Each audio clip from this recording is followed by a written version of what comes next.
Welcome to Fandom Post Radio's Top Anime of 2023 Countdown.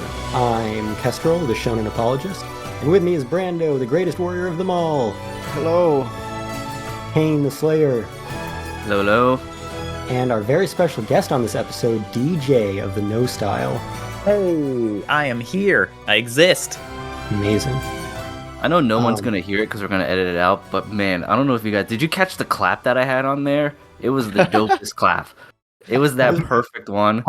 I'm glad to say I did not catch your clap, Cain. It was probably at it was one of those ones where decibel that no. It's one of those ones where it's really loud, but it doesn't hurt your hands.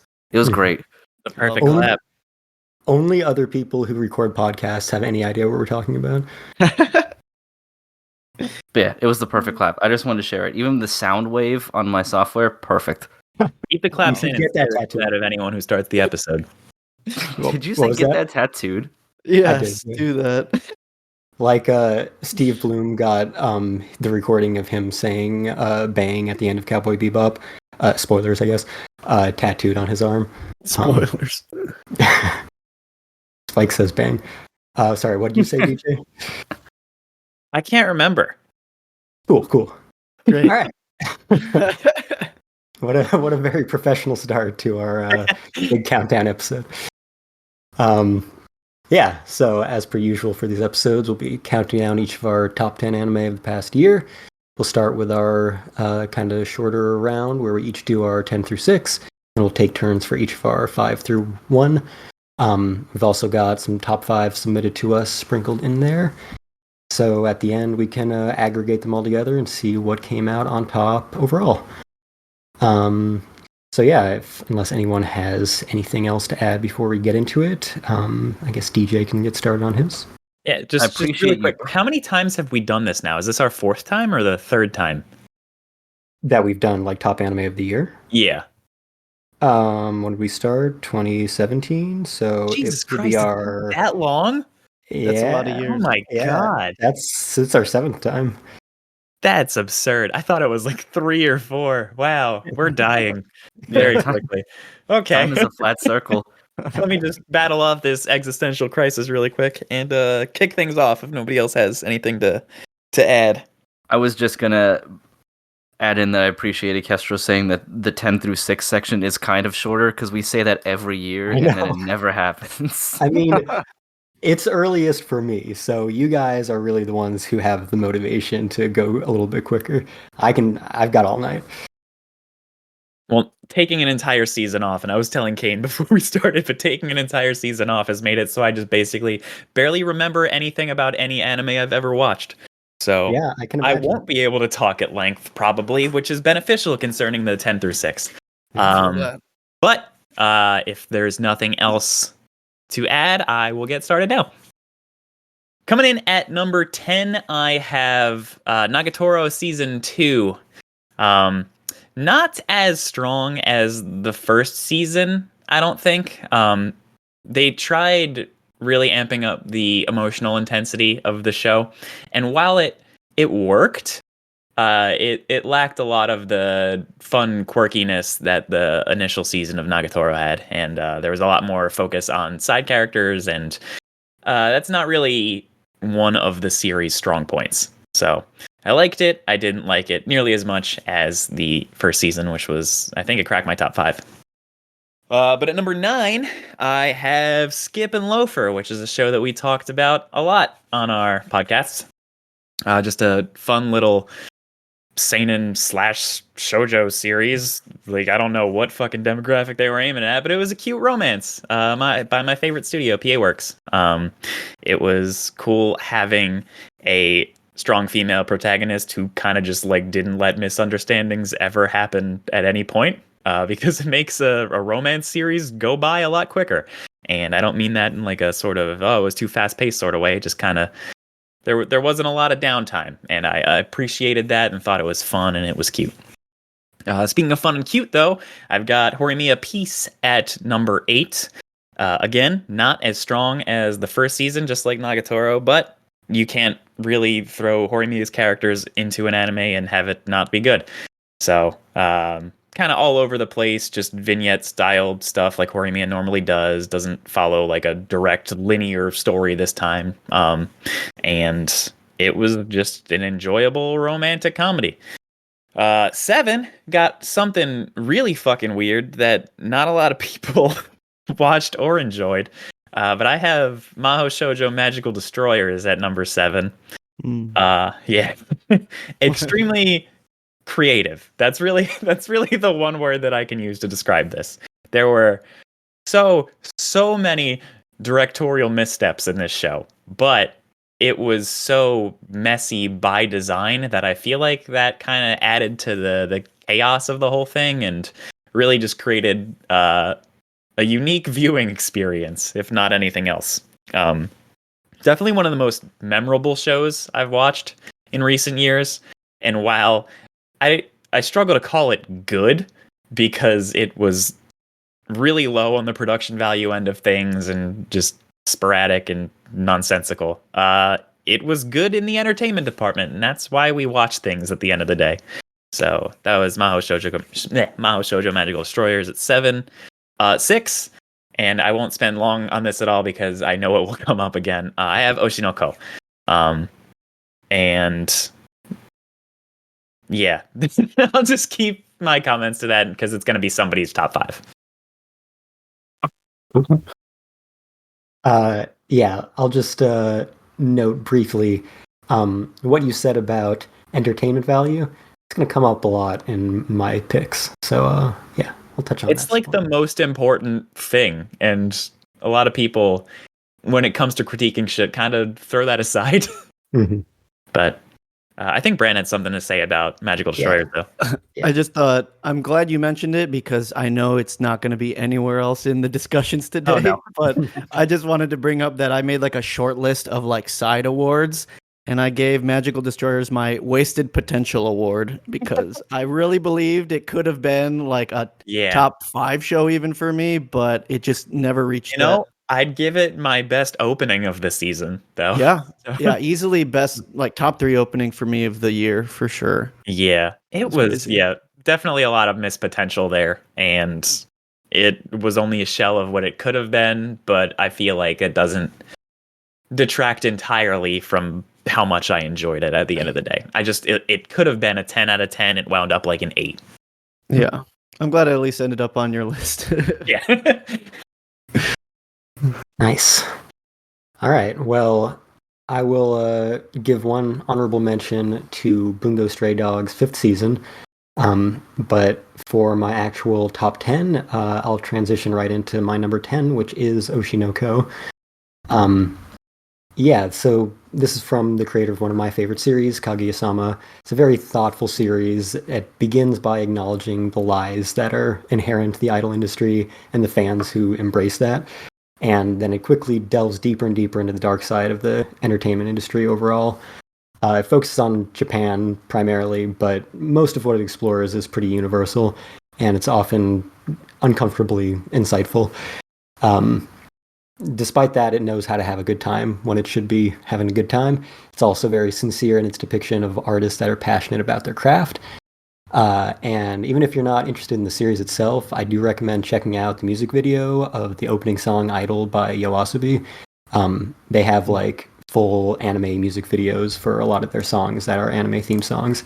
So you can just watch like a few minutes of original Oshinoko anime in that video, and it's a super good song. My number 9 is Blue Giant. Some of that other stuff that I talked about with like entertainment value and how I might rank anime differently than some other media and films and such. Based on that, maybe this should be a little bit higher. I do think that it's one of the best films of the year.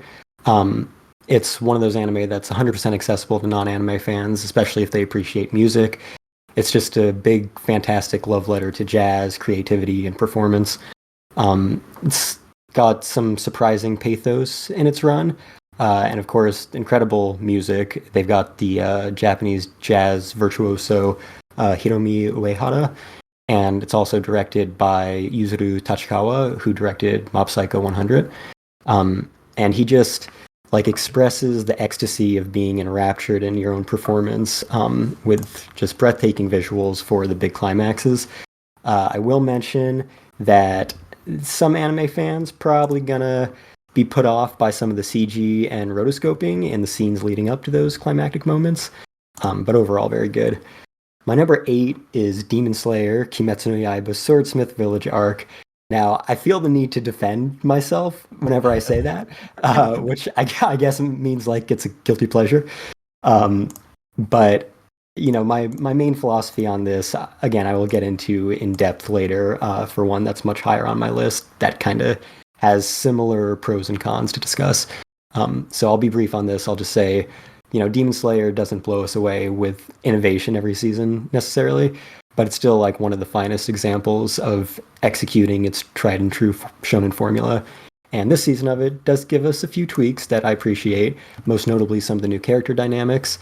Not only do we get a break from Zenitsu and Inosuke screaming all the time, but our new cast of characters actually gives us some quiet, subtle humor. So that's very welcome for this series. My number 7 is Link Click Season 2. So this is one of the really great Chinese co-productions from the past few years. And for its second season, it opts for much more serial storytelling compared to the episodic first season. So by doing that, it's able to weave a very complex plot, even more complex than the first one, and it dives into very harrowing, traumatic scenes, but they result in very poignant catharsis when the tension finally lets up. And my number 6 is Heaven Official's Blessing, Season 2. This is the other really good Chinese co-production that I watch. It's also directed by Howling Lee, and this one's actually still running. I don't know how many more episodes it has. It's always been a aesthetically gorgeous series. This season gets into the darker side of its main characters, especially the protagonist, gets into his background. It explores that in a very different light than we really expect based on his character so far. Plus, it's got plenty of spectacular action sequences that really take advantage of that flowing animation style. All right, got comments on Blue Giant from people? Yeah, just real quick. It's funny. Another one of your top picks that ended up on my short list, but Blue Giant was definitely my favorite animated film of the year. I just, for some reason, don't put them on like the seasonal list of top 10s, but definitely worth giving a watch if you're into jazz or just crazy animation. As you said, there's definitely a little bit of off-putting CGI for some of it. It's like half of it is like bad CG and half of it is just like mind-boggling psychedelic music animation gumbo. Yep. So definitely worth a watch. It's a nice, just like tight little film. Yeah, very inspiring, nice, very good music. So highly recommend that. Yeah, my really only question was logistics, which is, how do you watch it right now? I don't know. Yeah, you probably can't right now. I think G-Kids has the Blu-ray coming out before too long, though. Yeah, that's what I was looking for, but didn't find much info. Okay. Yeah, might not be up yet, but it'll be out before too long. Yeah, I saw that you could buy the soundtrack, but I was like, I kind of want to watch the movie first. That'd be great. Yeah. All right, so it looks like it's wrapping around to me for 10 through 6. So my number 10 is Spy Family Season 2. Then number 9 is Jujutsu Kaisen Season 2. Number 8 is Witch from Mercury Season 2 or Core 2, whichever one it counts as. Then Hell's Paradise at 7. And then Pluto at 6. I don't really have a ton to say about either one of these because they're all still very good and I like them all. I guess Spy Family, it was good to see Yor doing stuff, but parts of the other season were entertaining and had some nice comedy moments, but there's the fear that nothing's ever really going to happen, and I kind of got that way here, where some light stuff did occur, especially during the Yor sections, but it's still just like, this is the status quo moving forward, and that's how that's going to go. And then Jujutsu Kaisen had some really, really good fight scenes that I enjoyed, but I am just fucking sick of seeing Yuji lose all the time. Do something. And he lost. Yeah, just He do lost something, bad. man. Do something. But yeah, that's about it. That's my 10 through 6. Alrighty. Well, before I get into my 10 through 6, just some quick honorable mentions to AOT final chapters. That one also, similar to Blue Giant, I didn't know if I wanted to include. But also to some ones that were unfinished because of timing and that could have been on the list if I finished them. Zom 100 and Baki Hanma. But get into my 10 through 6. At number 10, I have Bungo Stray Dogs Season 4. I just feel like Bungo Stray Dogs in general just like keeps getting better and better. And I thought the 4th season had a really strong opening with the flashback arc. Really good stuff. Like the character designs and animation are always top notch. The musical choices for the opening and ending themes are always fire, and they are just so good at cueing them at the end of the episodes to come in. Like every time an episode ends, I'm just like, oh shit, I gotta watch the next one. And season 5 probably could have ended up on this list somewhere too, but that was another show that I just got swamped for time and never got to.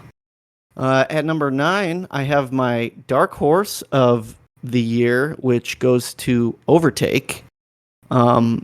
I surprisingly did not expect to like this show as much as I did, and for people who don't know, it's a show about F4 racing. And despite it being in that lane of like shonen sports, I feel like it's less of a like Kuroko or Prince of Tennis or whatever type, and more along the lines of like a Ping Pong the Animation, where it's a character-driven story that is driven through the sport of F4 racing. And I thought it had some really compelling narratives to tell, and wrapped them up pretty nicely in a single season. So big shout-outs to Overtake.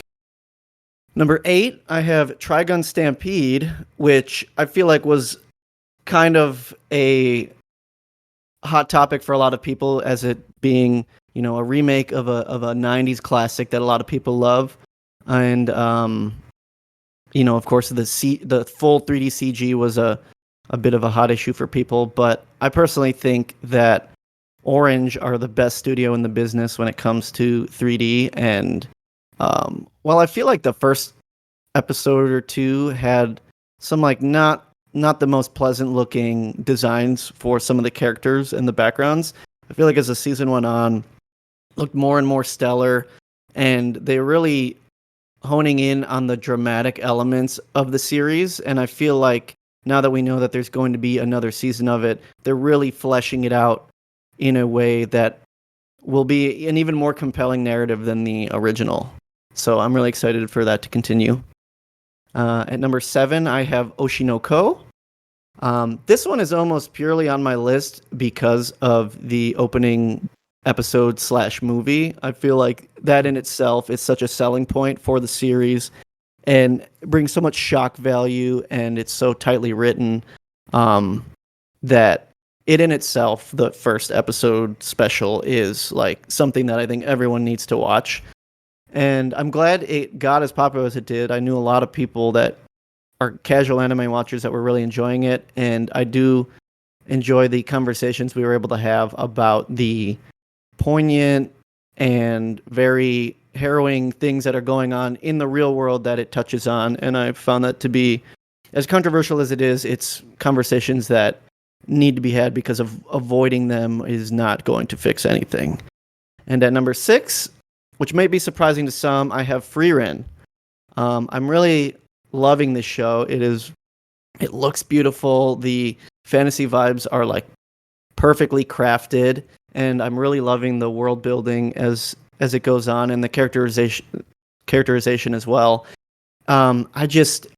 I would maybe put it higher if we weren't only halfway through it, because I feel like there's still so much more for it to tell. and it could very easily have been on the top of this list as we continue forward. But still, very enjoyable show. Maybe one of the best fantasy shows to come out in years. So, highly recommend Frieren.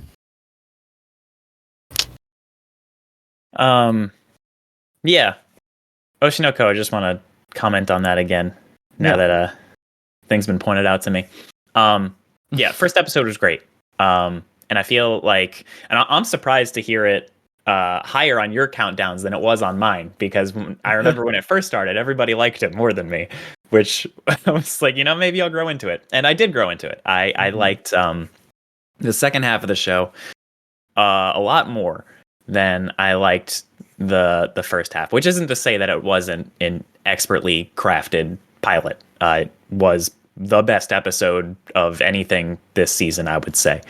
But it wasn't really, it didn't cater to me the way the rest of the season did. I had some issues in the episodes immediately preceding it that have essentially vanished, that have propelled the show higher up my list. But yeah, right now I enjoy it a lot, and I expect to enjoy it significantly more, because I feel like this is going to be that type of show. Also, I really liked the fucking terrace house arc. So Yeah. Cool that we got that. I think it is interesting that first episode probably hurts the show as much as it helps it, in that for some people, the rest of the narrative maybe won't resonate as much as the initial, or maybe like in your instance, you ended up liking it more than what the initial setup even was. Right, because it is such a different thing from the rest of the series that it can easily go either way. Yeah. Yeah. I saw a lot of complaints from people about how it was like a bait and switch type situation, which, in a sense, I guess, kind of. But that's the point. So yeah, I mean, them. Dude's got to sell manga volumes. It's like, how do you do it? You pull the rug out. Yeah, I loved that. I love when writers aren't afraid to make big dramatic moves like what's made in the first episode of that show, and that made me really respect it a lot, even if what immediately followed put me off. Yeah, I definitely had, kind of the opposite trajectory, where I loved it more than anything in the first episode, and then certainly as it got near the end, I was kind of falling off relatively. But yeah, I will say, in terms of like the bait and switch, I do appreciate the big twist a lot, but also, anime fans kind of had it easy. Hopefully they didn't get it spoiled for them. But manga fans, they were reading this for a few weeks, months maybe, thinking it was going one way, and then they got the twist. At least they packed it all into an hour-and-a-half movie for us for the first episode, so we knew from week one what we were getting into. Probably felt even cooler, like reading it for months and then just boom. Aw. Yeah. It probably would have been impossible to keep that under wraps, though. Like, once it got underway with the anime, so I think it's for the best that we got it all out in the first. With how fucking popular that show is in Japan, like just coming back from Japan, I don't think I've been on an episode since I've come back. Oshinoko was everywhere. It was fucking, you could not see it. Like, no matter where you went, it was just there. And I didn't realize, I guess, the gravity of how gigantic that show is in Japan. So yeah, it wouldn't have been something that people would be able to conceal. Right. Okay, cool. Cain, you got Chris's list? I do. And Oshinoko is not on it. This is Chris Beveridge, by the way, our Lord and Savior. Is this the first time we've had his top 5 on here? Maybe. We got his top 10 for top anime of all time. I know I made sure he gave us that, but for yearly, probably. Yeah, I don't remember ever including this. Cool, I'm excited. Wow. It's going to be all hentai. I'm calling it. God, I hope so. He probably edited it to keep all the hentai off of it, but there's the other top 5, the real top 5. Yeah. All right, so at number 5, we have the Cafe Terrace and its goddesses. Number 4 is Kubo Won't Let Me Be Invisible. Interesting. Number 3 is Otaku Elf. 2 is our dating story, and number 1 is Skip and Loafer. There is a bonus for an anime called Scavenger's Reign, which I'm not familiar with. I think that was a bonus because it's not actually anime at all. He just wanted to mention it. Okay. I'm not sure what the fuck that is. Yeah, that was like a French production, right? On Netflix or something? I know it was like, yeah, right. I know it was an American thing. It might have been a French studio. But it was Max, I think. It was. American adult animated science fiction drama television. Jesus. Okay. You know how much I hate the fact that everyone feels like they need to say American animation? or sorry, I meant adult animation. American. I was going to say, I specify American animation. No, yeah, sorry. The fact that you need to say that you need to say adult animation as if you'd need to say like adult any other type of media. Adult television show? Right. Adult drama. Adult film means a different thing, I suppose.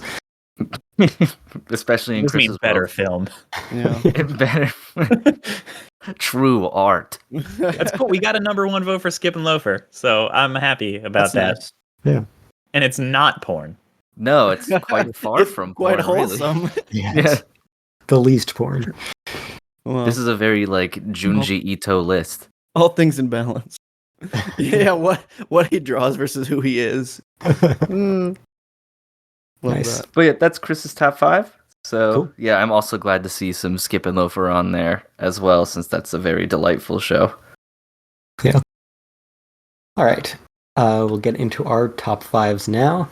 So my number 5 is Vinland Saga Season 2.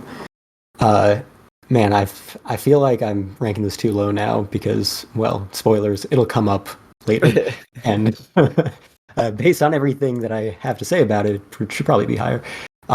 But yeah, God, what a bold series Vinland Saga is. So it spends its entire first season with its protagonist as this extremely unlikable little shit who makes all the worst decisions possible. And then it starts its second season with that same protagonist, utterly lifeless and passive. And most of the season is completely devoid of any of the action that might have made a lot of people Vinland Saga fans in the first season. But this season, this is the real Vinland Saga. That first season finale, which I think is a masterpiece, it's called the end of the prologue for a reason. That wasn't what the series is about. That whole first season, not what it was about. So that was just the backstory of the regret that Thorfinn needed to begin his true journey. This is really a story about pacifism, and this season is where Thorfinn starts to operate according to his own will. This isn't a series that romanticizes Vikings. It's very much the opposite. It takes a look at that culture, and in the process, kind of the audience that thinks the violence was the good part of the series, and it demands that they answer for the idea that murder can be celebrated while compassion is condemned. This is the kind of story that needs to be told, especially about times in history where bloodshed was the reality of society, because human beings haven't inherently changed. So the same moral dilemmas must have always existed, regardless of the public's ethical standards. It took a lot of pain to get to this point, but it's very important that Thorfinn finally understands he has no enemies. If Vinland Saga was a live-action American drama, it would be the biggest thing on TV. It would sweep the Emmys. It would always have a new season in production. Unfortunately, it finds itself in this weird position of being underappreciated by most of its market. So we kind of just have to hope that the Western audience is enthusiastic enough about it to justify another season and, some future year. That'll be hard with violence becoming less prevalent in the series, because that's the shit that Americans love. Yeah. So that's one of the main criticisms you would hear about, is that it didn't have action. Right. Which is completely missing the point of the series. And actually, I think like ANN did a really good little interview with Yukimura when he was at San Diego Comic-Con, which I'm very upset that I missed, but at least I got his autograph. But he talks about like his philosophy on the series and the kind of story that he's trying to tell, and just his philosophy on war and violence in general, and how much that is baked into the core of the series. So check that out. It is very much not meant to glorify violence in any way. That was never. Yeah, so like I said, probably deserves to be higher on my list. But even though I think it's much better than the already excellent first season overall, I do think some of it wasn't executed as strongly as in the manga, which obviously I have a bias to since I read and loved that first. And certain chunks of it, especially early on, did feel like a visual downgrade from the first season, but it did definitely bounce back on that aspect. And as we've talked about on the podcast, the ending of this season was not nearly as strong as the ending of the first season. So, that knocked it down a little bit as well. I just wanted to shout out Kestrel for grabbing me the Vinland Saga hoodie at Anime Central because I could not attend that weekend. Well, technically, I did attend for closing ceremony. I'm probably the only person in the world that ever attended an anime con just for the closing ceremony. So, yeah. Thank you. Yeah, no problem.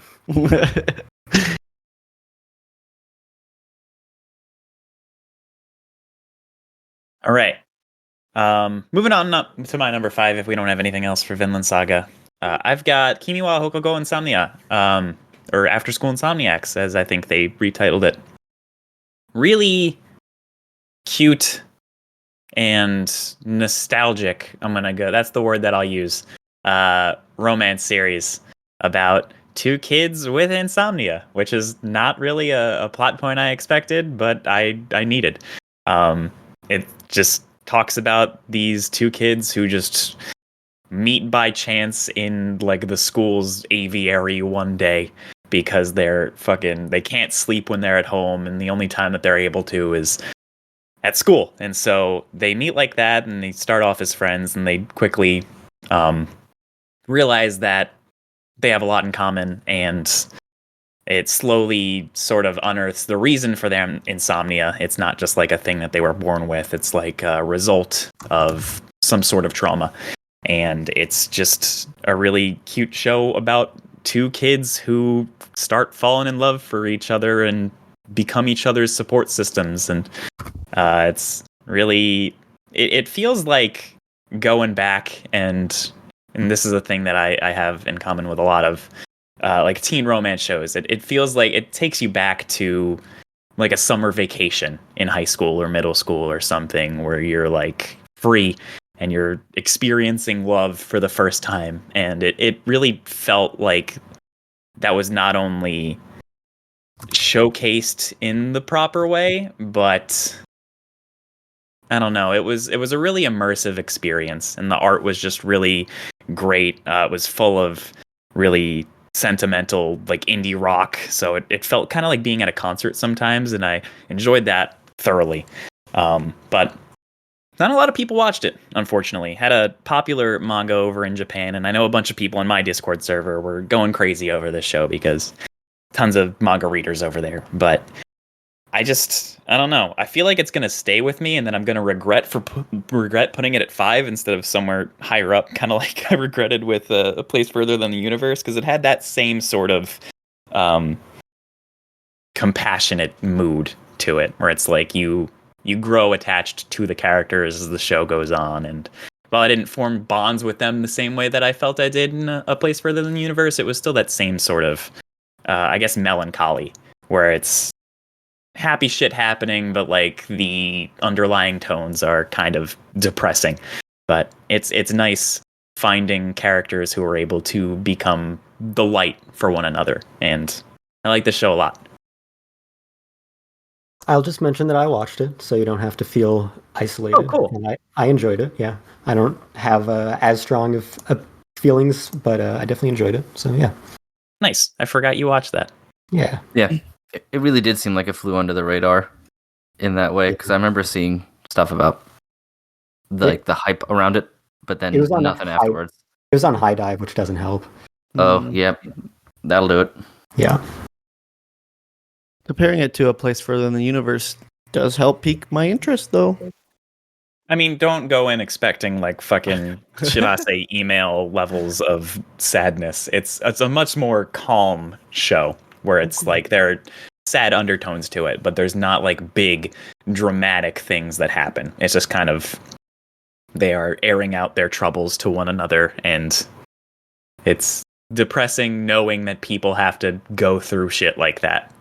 But also hopeful in the fact that if you're one of those people, you can find someone like they had, and that's nice.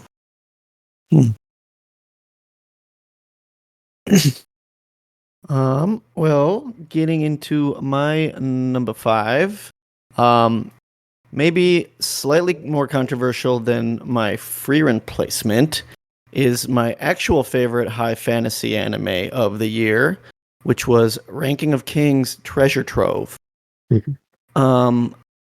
So I know there was a lot of negative talk around this season just because it wasn't like a true sequel to the first Ranking of Kings season, but I would beg to differ that it is a sneaky sequel in that there were a lot of moments of characterization for characters that, you know, were fleshed out by what we knew from the previous season and will probably come into play if it ever gets another season.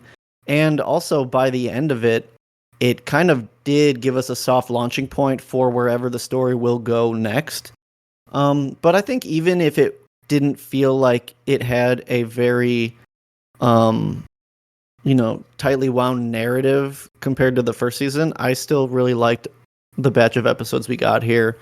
As I said, a lot of the characterization was much appreciated, especially for the brothers, the Underworld brothers. More Despa is always good. He's always a laugh. The Oaken episodes were very emotional, and I feel like his story is like one of the saddest in the show. So getting to flesh out more of like his tragic character arc, I think, was a really good call. And surprisingly, also the King of the Underworld, Desha, I feel like got a lot more characterization and kind of put him in a more sympathetic light. And of course, more Boji is always amazing. More Boji Kage brotherly moments, more Hilling being a great mom. I just feel like even if it wasn't a true sequel, I had no complaints about what extra stuff we did get. And the show came back with another amazing opening and ending theme, as well as the animation for them. And despite it not being what everyone wanted, it was just about everything I wanted it to be. So I'm really happy with what I got from it.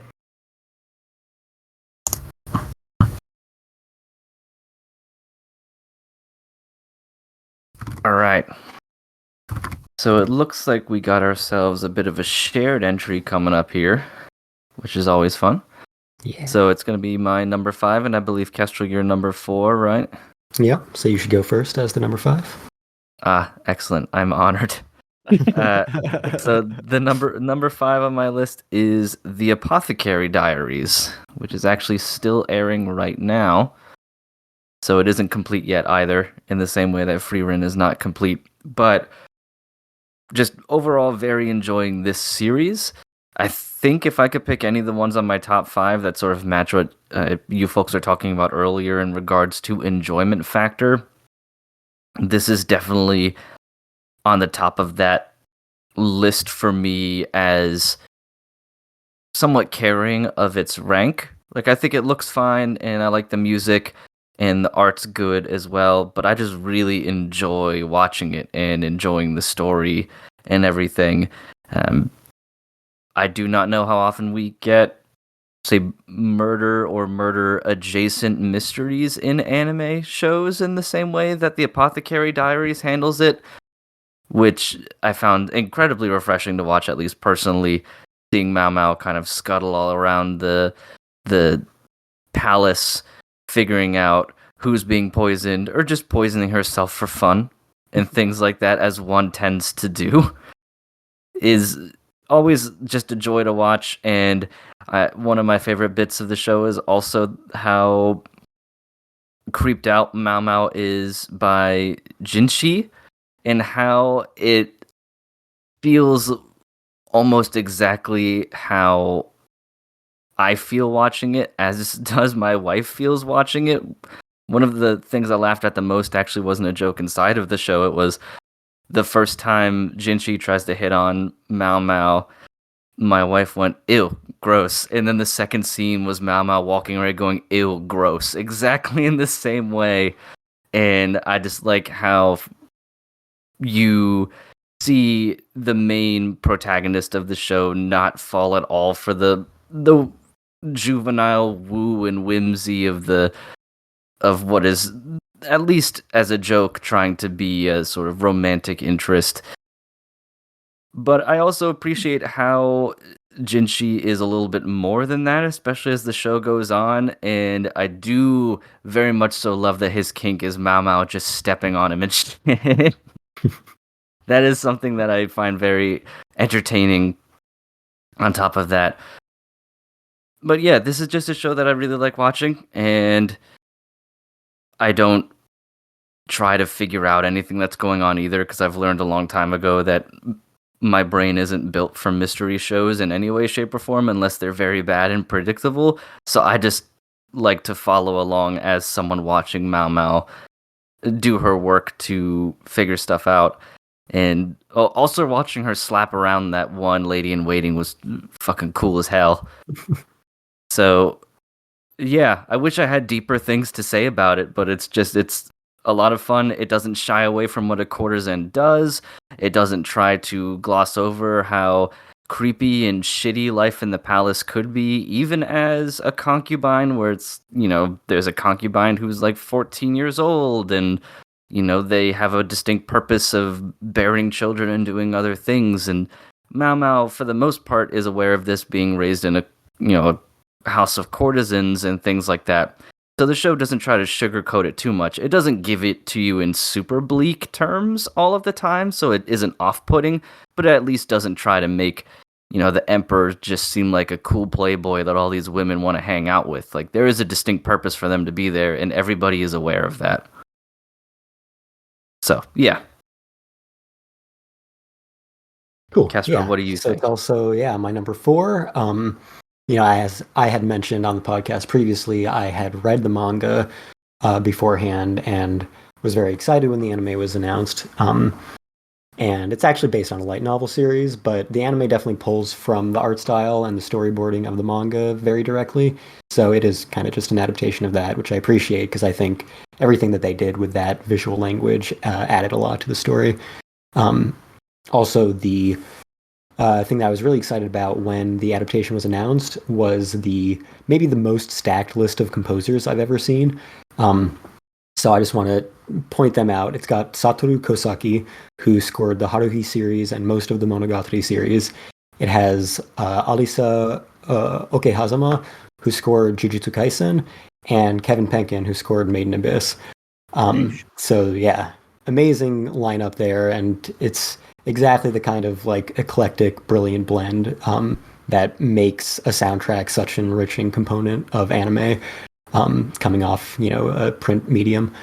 But I was also shockingly impressed by all the other aspects of the production as well. The main staff outside of the composers and the studios involved, they weren't the most inspiring to me initially, but the adaptation really turned out to be just this magnificent realization of the story that I had read, and it's totally not Chinese setting that it takes place in.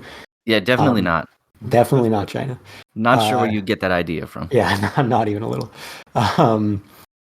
Actually, of course, as mentioned, what makes the storytelling so great is always the lovable protagonist, Mao Mao.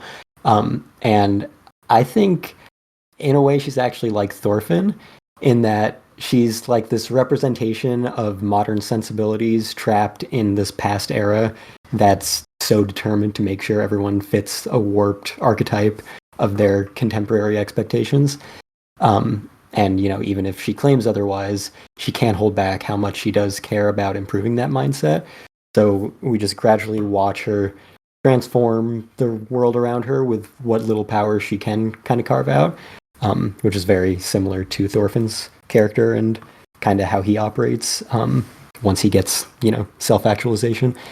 So yeah, that is my number 4 for the year. Beautiful. I will continue with my number 4 pick, which happens to be Scott Pilgrim Takes Off. And Nice. I will put a disclaimer that any other year, this show could very well be my number 1 pick. It just had the unfortunate happenstance of 2 of my favorite mangas being adapted this year, as well as one of my favorite arcs of shonen manga ever. So it has a stiff competition, but that's not to say that Scott Pilgrim isn't great, because I think this is like a needle in the haystack type of like production that you find an East meets West type of thing, where the full-on cast and crew and music composers and the director and all the people from the original film coming back to create something with one of my favorite modern studios in Science Saru, and just creating what I would call Scott Pilgrim rebuild. And I don't want to talk about the story too much, but going into the first episode, I was sitting there like, oh, you know what? The style like looks great. It's very much capturing exactly the Scott Pilgrim look and feel.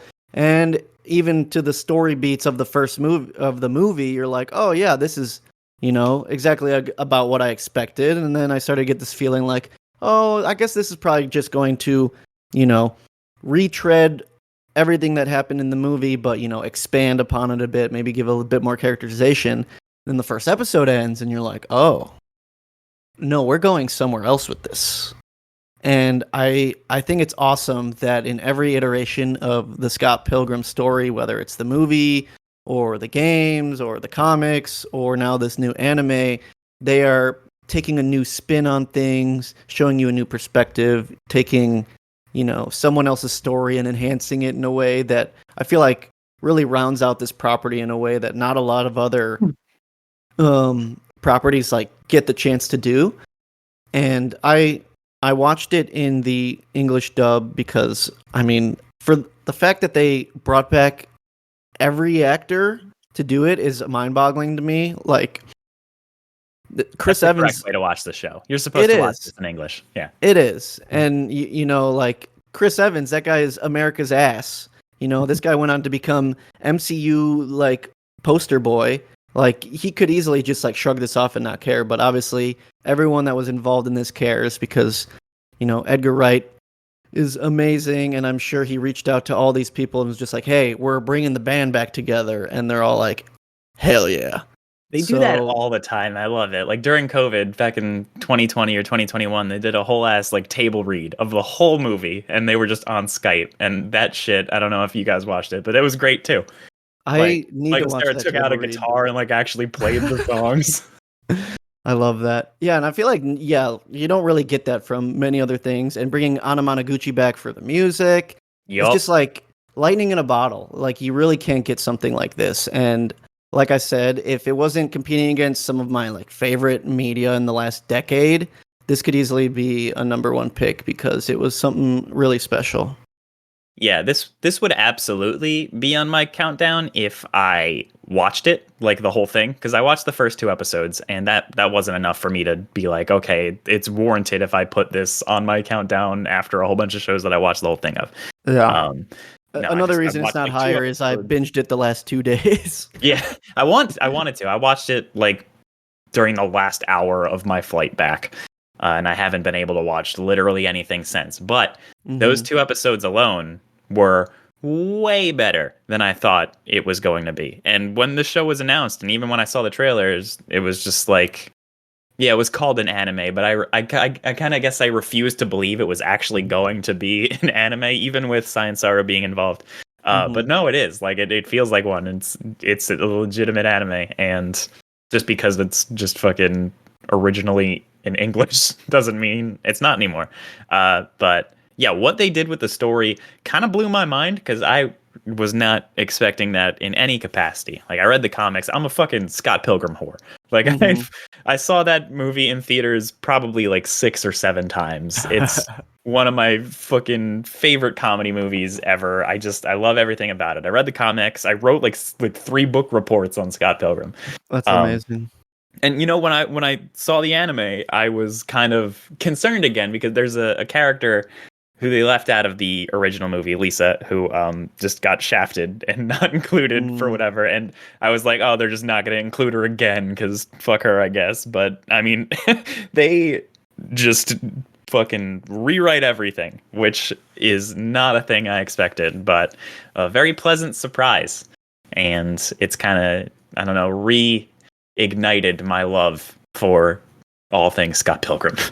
Yeah, and I mean, I'm a huge Edgar Wright fan, and I feel like there's Easter eggs in this too that like the production team obviously are also Edgar Wright fans because there's like lots of nods in it that you're like, oh, I'm so glad they included that, or like this person made a guest appearance, stuff like that. I don't want to spoil it because like it's so nice to catch it in the moment, but yeah.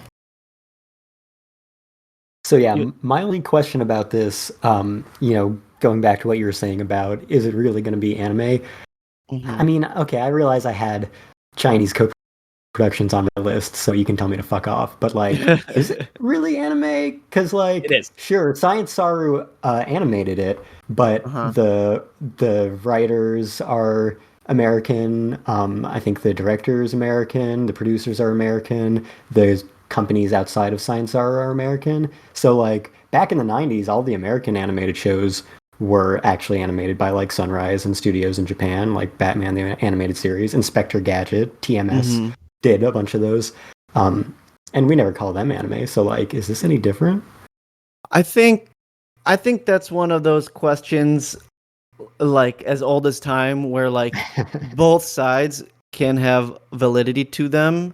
And I just think nowadays like anime as a category for like being rigidly for and by Japanese productions is like I just feel like it's too rigid because of the way so much entertainment we get nowadays is like co-produced and stuff. So it's one of those things where if you called it an anime, I wouldn't bat an eye, and if you called it not an anime, I wouldn't bat an eye either. But personally, I would call it one. But yeah, I think you just have to watch the opening. And like that, I think that's when I decided, like, oh, this is an anime. This is like an actual anime opening. Can we call it American adult animation? Yeah. There it is. Yeah, I mean, it's like Avatar, right? So, a lot of people call Avatar anime. It has nothing Japanese involved at all, but it is very much in the style of anime. Avatar's almost anime. It's missing the opening and the ending. The opening, right, exactly. Like, those are quintessential parts of anime. You need those. But yeah, like, not only is there a question of whether it's anime, but then if it's not, is it an American animated series or a Korean animated series? Because by the definition of Scott Pilgrim being anime, I think you could call it a Korean animated series because it's animated entirely in Korea. But all the rest of the production is in America, which I think is the same for Scott Pilgrim, right? I feel like it starts to get wishy-washy because then you're like, okay, who directed it? Okay, someone who's actually a Spanish animator and director that also worked on like Star Wars Visions, and it's like, well, do we consider that anime? And like, I don't know. I feel like the line just gets blurred so much at one point that who cares what you can call it? Yeah, I guess. Has the term anime been coined yet? What? It's not American anime, but just anime. Please don't ever say that. Well, I think we've come to the takeaway that anime is a meaningless label, and why are we even doing this podcast? Yeah. All right. Well, nice talking to you guys. Yeah. This should just be our top 10 TV series of the year. My number one goes to Big Mouth Season 8. Yeah, there you go. Oh, no. One anime. That made me throw up. In a good way? No. Oh. What's the good way to throw up? Well, I feel like isn't that show supposed to do that? Yeah. Okay, anyway, we can move on to our next illustrious number 4 pick here with Cain. Alrighty. So, my number 4 pick is Skippin' Loafer, an actual anime. Real So, anime. I don't So, think we can real debate this one, anime. guys. Skippin' Loper. Yep, that's what we're going with.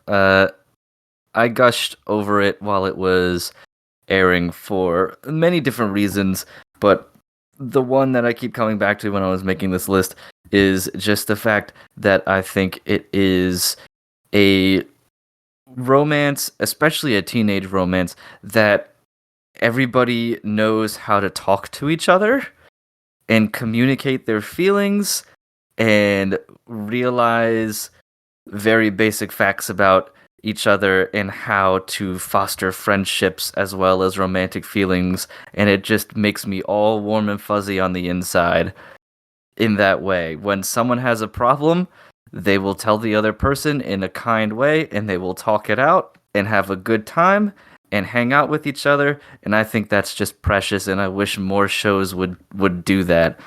I cannot express how refreshing it was to see, and I do not remember character names anymore. I barely remember them when the shows are actually airing, as everybody here knows. So I'll just say, like, the main sort of budding romance between the two characters is based in a strong friendship where they just kind of talk to each other, and there are no miscommunications or weird expectations. Like, there are small ones that are just, that's how it happens in human interaction, but we don't have a giant episode where somebody completely overreacts to a misinterpreted sentence or text or anything like that, and then it turns into this giant thing that requires a grotesque display of romance or something to get over. It just feels so mature in a way that a lot of shows really don't in that fashion. And I think the main pairing is really good for each other. They rub off on each other really well in terms of developing their own personalities as they go through school and figure out who they are without it feeling over the top. It's just nice and real, which is one of the main reasons I also like some of the other romance stuff that I've read eventually or watched. Like, I know it's a little bit more spastic, but Vodakoi is kind of in the same way. It's like, oh, they're a bunch of adults, and when they have a problem, they tend to just do it like adults, except the one couple that their whole shtick is they fight all the time. So you have to discount that. But yeah, I really liked it. I hope we get more of it.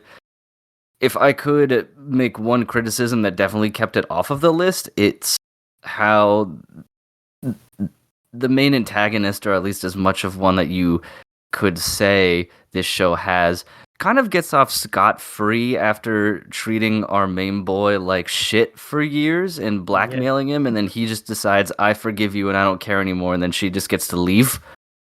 It is not such a good guy. Yeah, but that is not satisfying. Oh no, not at all. Not at all. Because she basically spends most of their teenage years being like, you're not allowed to be happy at all because something that's not even your fault. Just fucking being a horrible person all around. Yeah, especially because it wasn't his fault. Like, he didn't do anything to engender what had happened to her that derailed her career, at least for a few years, because he was also like 8 years old or some bullshit. Like, man, I can't even remember like what her thing was. Like the inciting incident?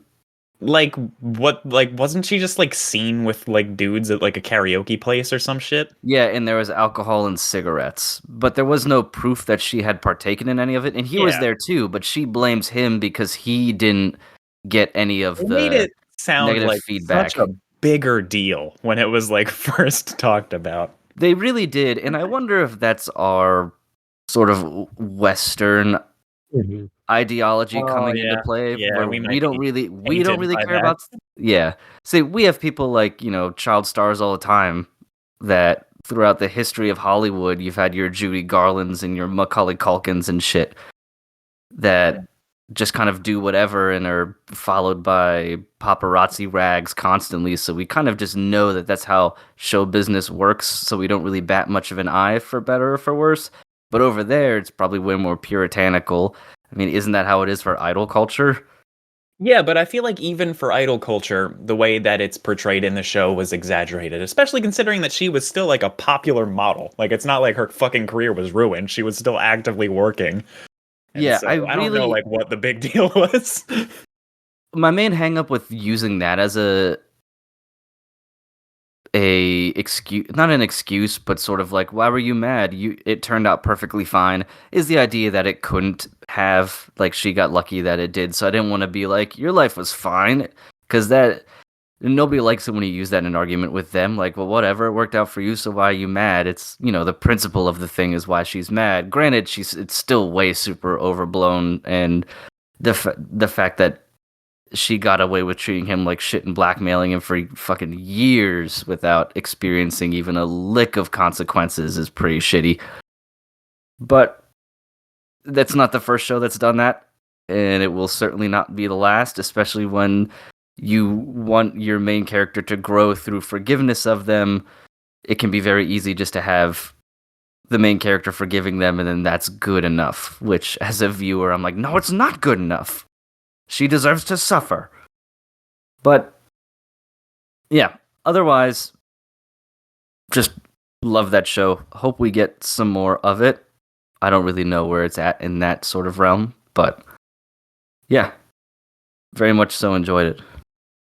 Did she deserve her ending more or less than Miranjo? Oh god. Well, I think Miranjo should have been killed, so I guess less.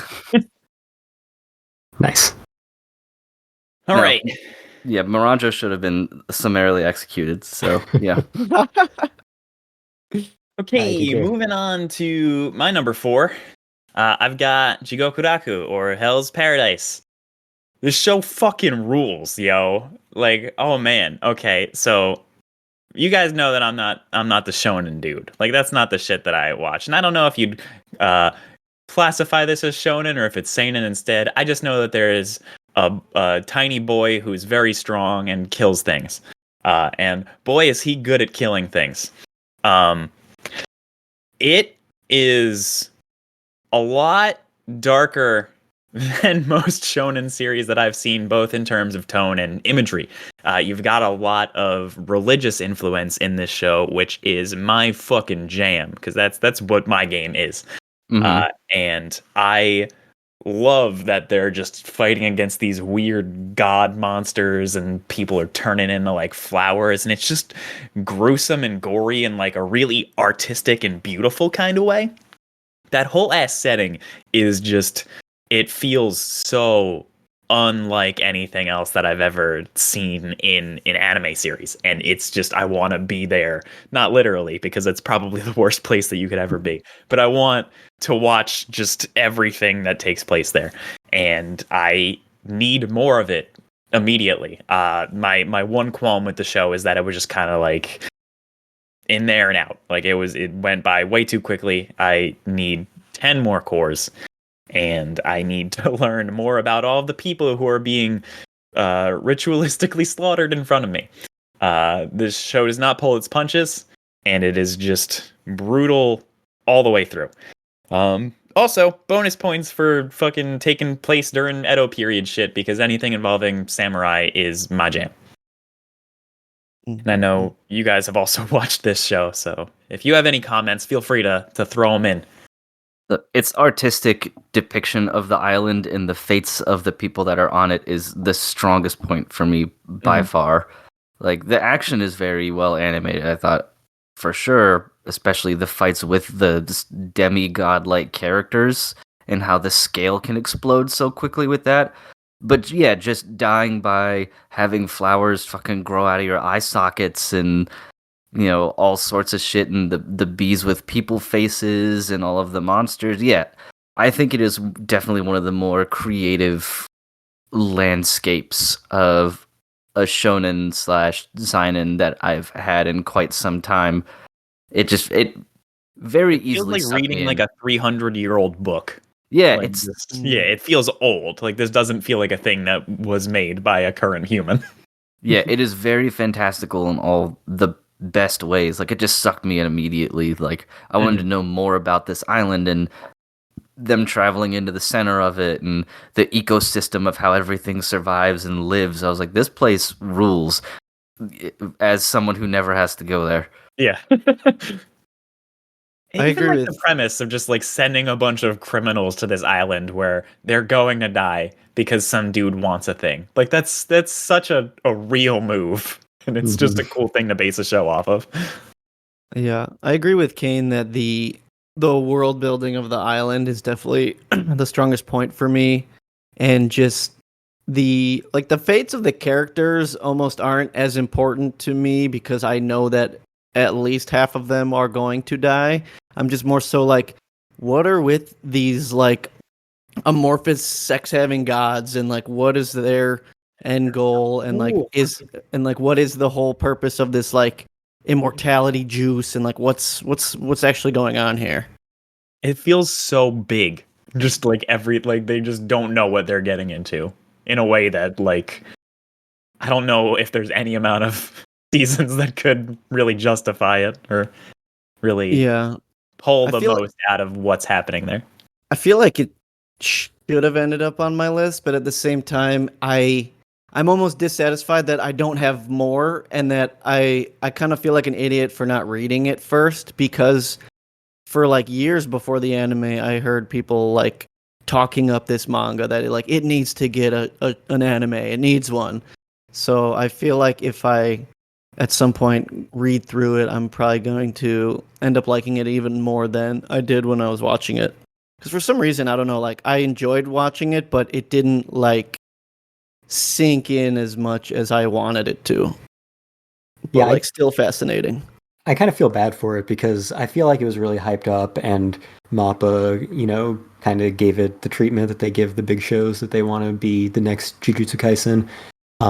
But I think the One Core definitely heard it, and yeah, I just feel like even while it was airing, it wasn't as talked about as you'd expect from a big shonen hit. And at this point, like I don't hear people talking about it at all. So it seems like it was kind of forgotten for how much potential it had. It's barely like a saw limbo. anything about it in Japan too. Like I'd see like one little gotcha machine for it every once in a while, but that was it. That's true. Yeah, I feel like it was in this limbo time frame where maybe there was like a slight amount of shonen fatigue for people that were just like, oh, I'm already like watching this and that and this. Like, I'll get to this one later. Or The like, problem is it's too creative and it's too artsy. It's I agree with people DJ. can't comprehend the religious symbolism and the cool flower corpses and the weird gender fluid gods. It's too mature for the audience that they want to hit, I guess. It also didn't have screaming humor.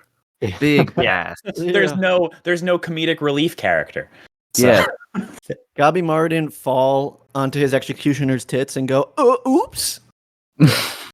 Yeah, exactly. He didn't dress up like a girl for an entire arc or nothing like that. So this is why I feel the need to defend myself on this podcast. Its compositing just wasn't as good. I mean, that's true. Maybe they should just make a movie and recap the first couple episodes. Hey, that's like a meme about, people discussing animation versus compositing about Demon Slayer on Twitter. I don't make that argument. It's just true that UFO Table happens to have the best compositing in the business. Anyway, okay, so those were our number 4s. So now I'm going to count down some of my friends' top 5 lists. Actually, the first one we got is just a top 3. Didn't watch too much. So this is from Zelos. These are all going to be screen names, by the way. Number 3, Mobile Suit Gundam, The Witch from Mercury Season 2. Number 2, Oshinoko. Number 1, Frieren from Sync. Number 5, Zom 100. Number 4, Oshinoko. Number 3, Jujutsu Kaisen, 2nd season. And number 2, Bleach, the 1,000-Year Blood War, second part, Separation, I think they called it. And number 1, Frieren. From Moomin, we have number 5, my new boss is Goofy. Number 4, campfire cooking in another world with my absurd skill. Number 3, Mashal. Number 2, Spy Family Season 2. Number 1, the Yuzuki family's 4 sons. From Epica, we have number 5, My Happy Marriage. Number 4, The Apothecary Diaries. Number 3, Oshinoko. Number 2, Why Ray Liotta Ended Up at the Duke's Mansion. I don't know if that's how you pronounce it. Ray Liotta? What? What? Why? Who? Oh, Ray Liotta. Yeah. Yeah. Man, now I need to see that. Why Ray Liotta Ended Up at the Duke's Mansion. All right, I'm putting that down as an episode title, even though we usually don't do those kind of titles for these episodes. That's fantastic. Anyway, yeah, I don't know if it's pronounced Ray Liotta or Ryliana or what, but yeah. And number 1, Link Click Season 2. From Soul Mephist. Number 5, The Apothecary Diaries. Number 4, Jujutsu Kaisen Second Season. Number 3, Frieren. Number 2, The 100 Girlfriends Who Really, Really, Really, Really, Really Love Me. Love You, rather. Number 1, Oshinoko. From Enter Forever, we have number 5, The Apothecary Diaries. Number 4, The 100 Girlfriends Who Really, Really, Really, Really, Really, Really, Really Love You. Number 3, Oshinoko. Number 2, Frieren. Number 1, Kaguya-sama, Love is War, The First Kiss That Never Ends. Technically a 2022 anime, but none of us saw it until 2023, so we let him slide. From Horb, number 5, Why Ray Liotta. You know, why Ray Liotta ended up at the gangsters' hideout, whatever. Number 4 is The 100 Girlfriends Who Really, Really, Really, Really Love You. Number 3, Bang Dream, It's My Go, 5 exclamation points. Number 2, The Apothecary Diaries. And number 1, The Dangers in My Heart, which I slept on, but I hear it's getting real good with the second season, so I should get back on that. Is that the one with the short kid and the big girl? I don't know what it's about at all, actually. And then we have Ancient One. Number 5, Tengoku Daimakyo. Number 4, Jujutsu Kaisen Second Season. Number 3, Link Click Season 2. Number 2, Frieren. Number 1, Vinland Saga Season 2. And then from my friend Mike, we have number 5, Is It Wrong to Try to Pick Up Girls in a Dungeon? Season 4, Part 2. Number 4, Mashal. Number 3, Frieren. Number 2, Bleach, Thousand Year Blood War, The Separation. Number 1, Attack on Titan, the final season, the final chapters. From my wife, Caitlin. Number 5, Attack on Titan, final season, final chapters. Number 4, Jujutsu Kaisen, second season. Number 3, The Apothecary Diaries. Number 2, Skip and Loafer. Number 1, Spy Family, season 2. I feel like you gained friends. That was more than normal. I mean, where did they come from? Friends is a strong word.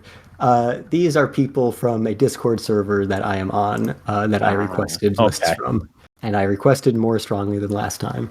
But I would say, in general, since joining the Discord server in mid-2022 and having met a lot of these people at cons and such, I would say more of them qualify as my friends than a year ago, sure. Look at this guy with his friends. I mean, Unacceptable. who needs 10 friends when you have, like, 1,000 fans, DJ? 10,000 fans. 10 friends when you have, like, 2 friends, which is that's how many I can have. But they're the 2 friends that really, really, really, really, really, really like you. Yeah. Just 2 really, really good friends. Yeah. You made it sound like that's like a legal binding agreement. I'm allowed 2 friends. That is Any as more than much that, as my it just probation becomes officer like a allows. chore. Like, you have to keep track of them and ask them how they are. I don't have time for that. I don't have to ask my fans how they are. I can just fucking exist. I don't know what the conversion rate between friends and fans is, but I think no matter what, you definitely got us beat. Oh, what a shame having to think about other people. Oh, I hate it. Gah. All right. Anyway, those were the top 5s that I got. So, yeah, we can move on to number 3s unless anyone has any judgments to make about any of their lists. Shout out to your friend who likes Bang Dream, if he is your friend, if he hits the criteria. Yeah, I knew him before this Discord server, so Okay. I'll say yeah. He's my favorite. Nice. Well, everyone always bullies him for having trash taste, so he'll be very happy to hear that. All right, so All right. number 3 is, I guess it's my go. Yeah. My go. It's my go. Nice. Yeah, so I'm glad somebody picked that up. That's good. Okay, so my number 3 is, I guess you would call it the second core of Blue Lock, which aired in January of this year, many, many moons ago, to the point that DJ Wow. forgot it was even a thing. Yeah, I would have was put this that at year? number 10 if I Yeah. remembered Well. that it counted. I don't count it, but it's fine. I didn't count any like second core of continuation, so I didn't include that or Gundam. Okay, so I'm gonna take this I would have. opportunity to load up the reasoning that I told DJ that I had for putting He's these got the on. gun loaded. Yeah. Yeah, I had. Yep, I was bouncing it off of him before we started recording. If they're gonna sell me the Blu-ray in multiple cores and separate them as different as different SKUs, I can count them as 2 separate things for a list like this. That's fair. It's fine. I allow it. Boom! I have been vindicated. Justified. Yeah. So yeah, I put this on here. As everybody knows when we were watching it, is generally a very large hit. And then the second core really sort of picks things up in that we have the second and third stages of everything going, where now we've gone to the elimination round, where the teams are dynamically built and subtracted from based off of your loss or your win. And it really added to the intensity of the series, which is why I really enjoyed this particular portion of the series. We have, people like Bachira, who you thought was going to be there forever, leaving and then coming back, and then Isagi jumping around and flirting with complete elimination at one point, which, yes, we know that's not going to happen because he's the main character, but still, it is one of the few sports shows where I really didn't know what was going to happen at any time because of the way they structured these matches. Like, how many times were we going to watch Isagi's team lose and have to retool their own skills, their own dynamics, their own play structure to reach back up the ladder, which, man, is that a really enticing and addictive way to watch a show like this that normally I'm so used to watching sports anime where like you just have the team and the team is rather stable and every match is win or go home. So for the most part, you know what's going to happen unless an ass pool occurs or we just have a very long running sports series or anything like that. But yeah, this show fucking ruled. Like there was just so much action all the time. So many people, having their own individual character evolutions throughout this. Isagi bouncing in between being a cool protagonist and just a big fucking dickhead on the pitch was a lot of fun as well because you wanted him to flex a little bit. So it was cool watching him revel in devouring people's dreams and shit like that in ways that you normally don't see out of a sports protagonist. They're always, most of the time, very maybe intense on their field of choice, but can be more either docile or just generally more friendly and willing to be friends with people, when Isagi is very cool with doing whatever it takes to win and then lording it over you as you wallow in your losing sadness, which is great. We also had a really fun character arc with Baru in which he didn't learn anything at all, and it was great. He just got better at soccer and everything and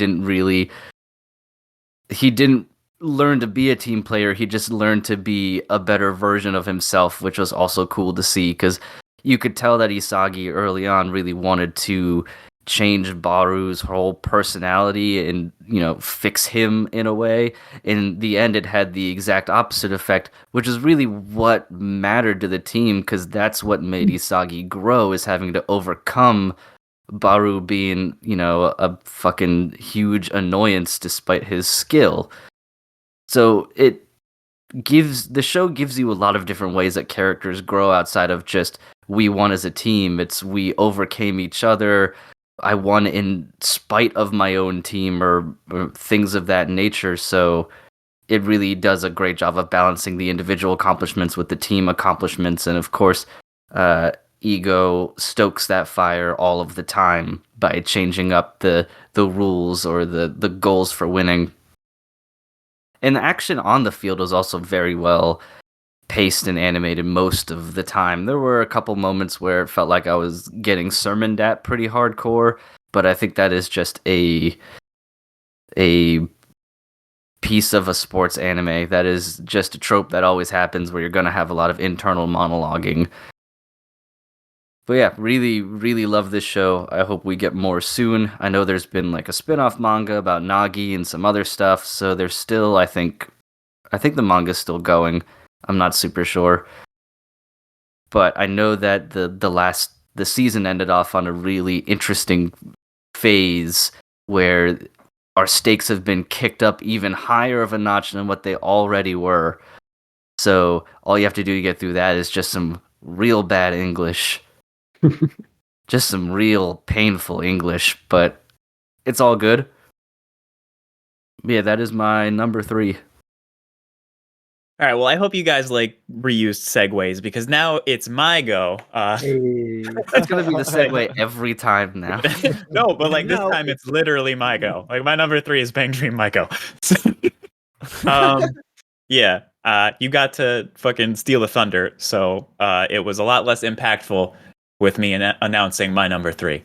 But I will forgive you. Edit out Cain saying that. Yeah, just like the color bars sound tone in place of him. Anyway, Bang Dream, It's My Go is my number 3 of the season. And if you are going to watch any Bang Dream anime, this is the one. There are like 5 of them or 6 of them now. Like there's a fucking like multiple movies and just it's becoming complicated for people who don't know the series because they hear about it and they're like, oh, okay, what's Bang Dream? And they look up the game and it's like there are fucking 9 different bands and 45 girls and there's 7 different anime and it's just, where do I start? Start here because this is the best anime that we've gotten so far and it is so true to what a music anime should be. It's got tons of great music, which is a thing a lot of music anime now forgets to do, where they'll like make an entire music anime with one song and just keep playing the same damn song over and over. You get a new song basically every single episode in this. And it's just dealing with the formation of one band and the breakup of another, where it starts and you've got all of these girls scattered around who used to be in a band together and they had a falling out and they kind of get roped back into playing a music again by one girl who transfers into school. You got a nice foundation in that alone. But this show handles certain themes fucking so maturely and so sentimentally that it is just super, super special. There is one episode that approaches the subject of autism with more maturity than anything else I've ever seen on TV or anything like that. And it's not in your face. It's not like a like learn about autism type of thing. It's just the vocalist of the band has autism and you get to see in first person just the way she processes the world. And it's so moving and it just helps you understand different ways that people perceive reality. And it's just, oh man, it makes me emotional thinking about the show because we just don't get shit like that often, where there's so much care put into exemplifying one specific theme. And this show does that. And it really just flew under the radar because the only people who watched it are people who were already familiar with Bang Dream as a whole. And it's such a perfect standalone show that having that Bang Dream thing in there, I feel like detracts from how big it could have been if it didn't have that. It's just so well done in every single way. But the one downside that I guess people will have with this is that it's another like live 2.5D show where it's not pure 2D animation. It's all motion CG stuff. But Sanzigen does a great job with all of the Bang Dream and D4DJ properties where it's CG assisted, but it looks really fluid and true to how the game looks. But yeah, characters are great, story itself is great, and the music is great, and it's just a really enjoyable series all throughout. All right. Now Brandon and I have the same number 3. So No, it's our go. Yeah, it's the next Bang Dream series. It's our go. I don't know who should go first. I'll tell you my everything I'm going to say about this is my whole philosophy on why I can rank this highly despite everyone bitching about it. Not necessarily about the show itself.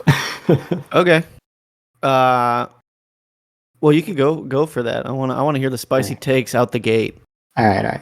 So, yeah, our number 3, by the way, is Jujutsu Kaisen Season 2. And like I said, I'm going to use this time to explain, I guess, how being a weeb has resulted in my standards being broken when it comes to rankings like this. And, like we talked about before, what is anime? What does it even mean? And just, when I rank films or TV series in general, I feel like I'm really focused on, what's the greatest piece of art from a critical perspective. And there's nothing about Japanese animation that inherently differs from any other media in that regard. But, I mean, yeah, like some of them I think you can legitimately rank among the greatest of all time, no matter the audience. Some of the greatest TV shows, some of the greatest movies are Japanese and animated. But it's just that, I don't know, I've spent so much of the past quarter century inundating myself with anime as this very specific niche of entertainment. So I have these weird biases that, I don't know, just force me to look at it differently in a context like this. But, going back to what DJ was saying about entertainment value, and actually thinking back to what I think Cain said when we did our top anime of all time, and I always use the word top when I request these lists, because I don't want to enforce any expectations of what that needs to mean. Each individual can think of it in any way that they please, and I think, you acknowledged when we did our top anime of all time that, like, by no means were your top 2 among the greatest of all time. And I appreciate that perspective, because you basically said they were the 2 that were most important to you within the context of, your anime fandom, and that's just as valid as any other interpretation. And I feel like each of us loves a lot of anime that have aspects that don't align with our tastes and standards from other films and TV series at all. So, like, the whatever the non-anime equivalent of Bang Dream is does not align with, when I get DJ's top films of all time, and it's, David Lynch films and The Godfather and Seven Samurai. It does not compute. So I think I'm kind of taking a page out of that book when I place these shonen series that may not have the most brilliant or original storytelling so highly on my lists. So, these aren't Breaking Bad or The Godfather or Avatar: The Last Airbender or Fullmetal Alchemist Brotherhood, but they don't need to be. This is just my little world, and this is the media that I wish I had 15, 20, 25 years ago. And remember how shonen anime used to be? All the favorites that we look back on with such fond nostalgia, like Dragon Ball Z, One Piece, Naruto, Bleach, they all had atrocious pacing, usually bottom of the barrel animation, and wildly inconsistent execution. Now, this modern era of Demon Slayers and Jujutsu Kaisens is a golden age that I could have hardly dreamed of back then. And they're now the properties that get the most lavish treatment, and they have schedules that avoid the need for stretched adaptation or filler. They have defined teams that are led by talented directors with strong visions that they maintain throughout. And it took the success of this shonen renaissance to finally get a top-notch adaptation of Bleach, and for the One Piece anime to be the best that it can be now, even if the pacing is still inevitably abysmal. And yet, the thing that I find so weird is that these series seem to get attacked more than anything for any slight misstep relative to their own impossibly high standards. Like, maybe this season of Demon Slayer could have been a few episodes tighter, but a decade ago, it would have taken all year to tell that story. Maybe 1 or 2 episodes of these 2 cores of Jujutsu Kaisen are marginally less mind-blowing than the rest, But I think the worst of this run would be the episode of any of those other old fan favorites that everyone was talking about for years. How unbelievably spoiled do we have to be to find this much fault in something this meticulously crafted? And yeah, I don't think any of these would rank at the top of my lists in manga form, but they just epitomize everything I love about their medium, which is always what I want art to do more than anything. Use your medium to its fullest. And even having said that, I do think this is the strongest material that Jujutsu Kaisen has had by any metric. I genuinely believe that Thunderclap, Thunderclap Part 2, and Transformation were the best episodes of anime in 2023. Now, of course, the seemingly impossible level of quality that Mappo delivered in the season does come at a human cost that I can't really justify. So if I factored in the ethics of production, I certainly couldn't rank this as highly, just as I couldn't rank Spider-Man Across the Spider-Verse so highly on my top films of the year by that criteria. But judging the end product that we actually consume, yeah, this is where it ends up. I think it's interesting, though. I want to touch on a lot of the things you said, but specifically the last thing about how it, judging on the moral implication of Mappa's shitty scheduling, you might not rank it as high. Mm-hmm. I almost, in a way, feel that I want to put it as high because of the efforts of the team getting crunched to death and getting berated online to death. Yeah, sure. Still being able to pull off everything they did without literally going like Evangelion episode 26 and just saying, fuck it, we're done. Like, here's a storyboard. This is what we intended. Fuck you, go away. Yep. Industry's too big for that now. It is. It really is. And I think kind of getting at what you were saying about like backlash online, I think it's something, yeah, we've grown accustomed to the rigorous quality and tightness that the industry has become, that people, especially shonen anime fans, are just like expecting nothing but the best. And, you know, most of the people that enjoy these shows don't enjoy them to the analytical quality that some of us do. And like, they don't know that, you know, people are breaking their backs to the literal last minute to push an episode out and stuff like that. And they don't know anything about the process. And for a lot of people that watch a show like this or any of the Dragon Ball Supers or whatever, like any shonen property, these people are mostly just like, me want see character punch harder than other character, and like that's all it really comes down to for them. So it's like you kind of just have to muddle through all the wish-wash that people say about that stuff, because at the end of the day, we are seeing like what I personally think is one of the greater shonen arcs in the last decade. I really think that Shibuya Incident is just like such a just like insane arc, and the way that when I originally read it, I read the whole thing in a night, and my eyes were literally like fried to the back of my skull when I went to bed, and I was like, how did I do that? It was just so compelling that I couldn't put it down until I saw what happened at the end of this arc. And I think being able to see that week by week get like almost outplayed every episode was just like insane to me that can even happen.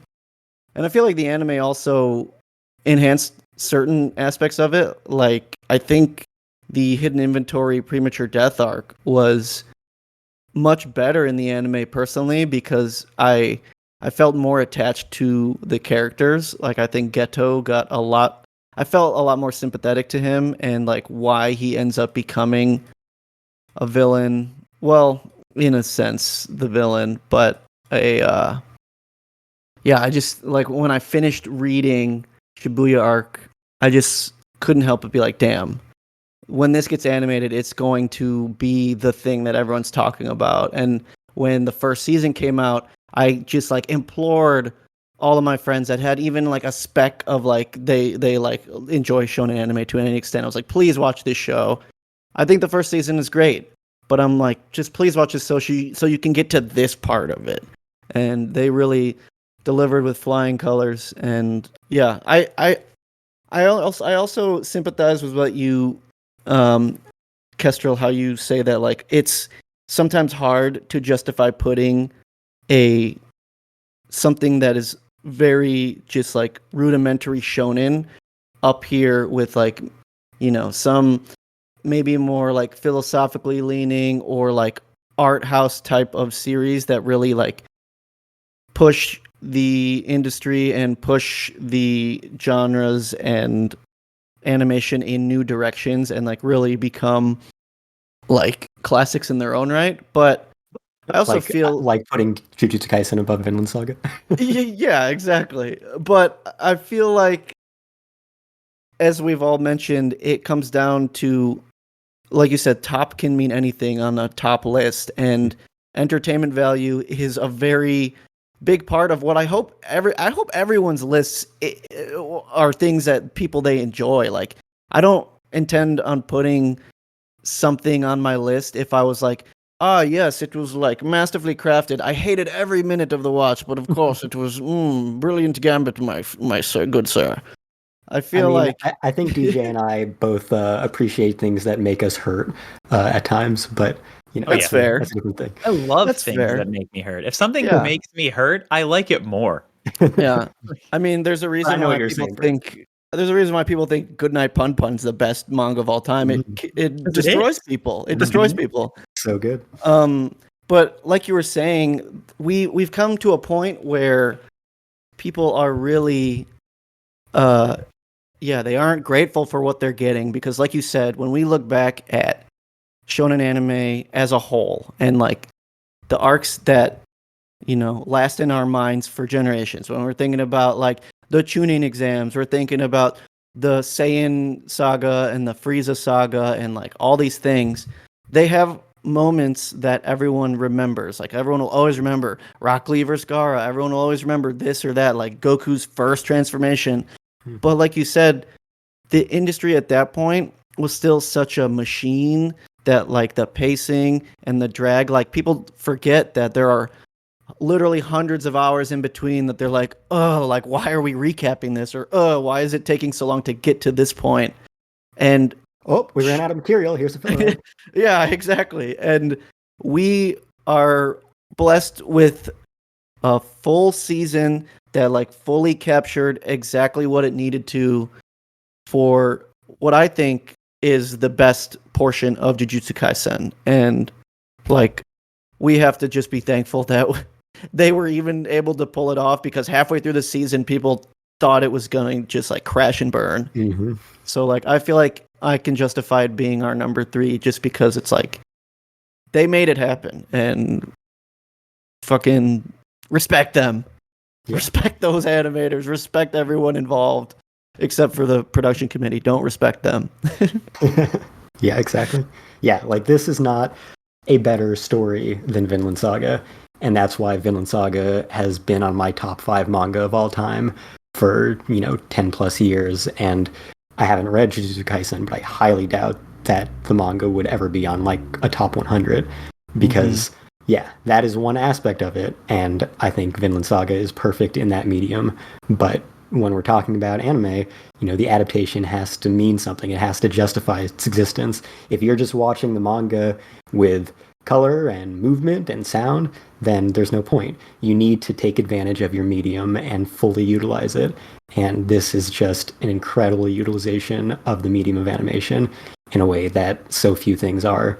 So that's why, for me, it ranks above at the moment. And yeah, a lot of that's recency bias. Ask me in a year, I'll probably have it swapped. But it was a very eventful 6 months of Thursdays being like, what the fuck are they going to do this week? Just to take one dig at the show, I will say that I think that Specials is the worst opening of the year. In terms of the things I watched, I hated that opening. But you are my special. Woo!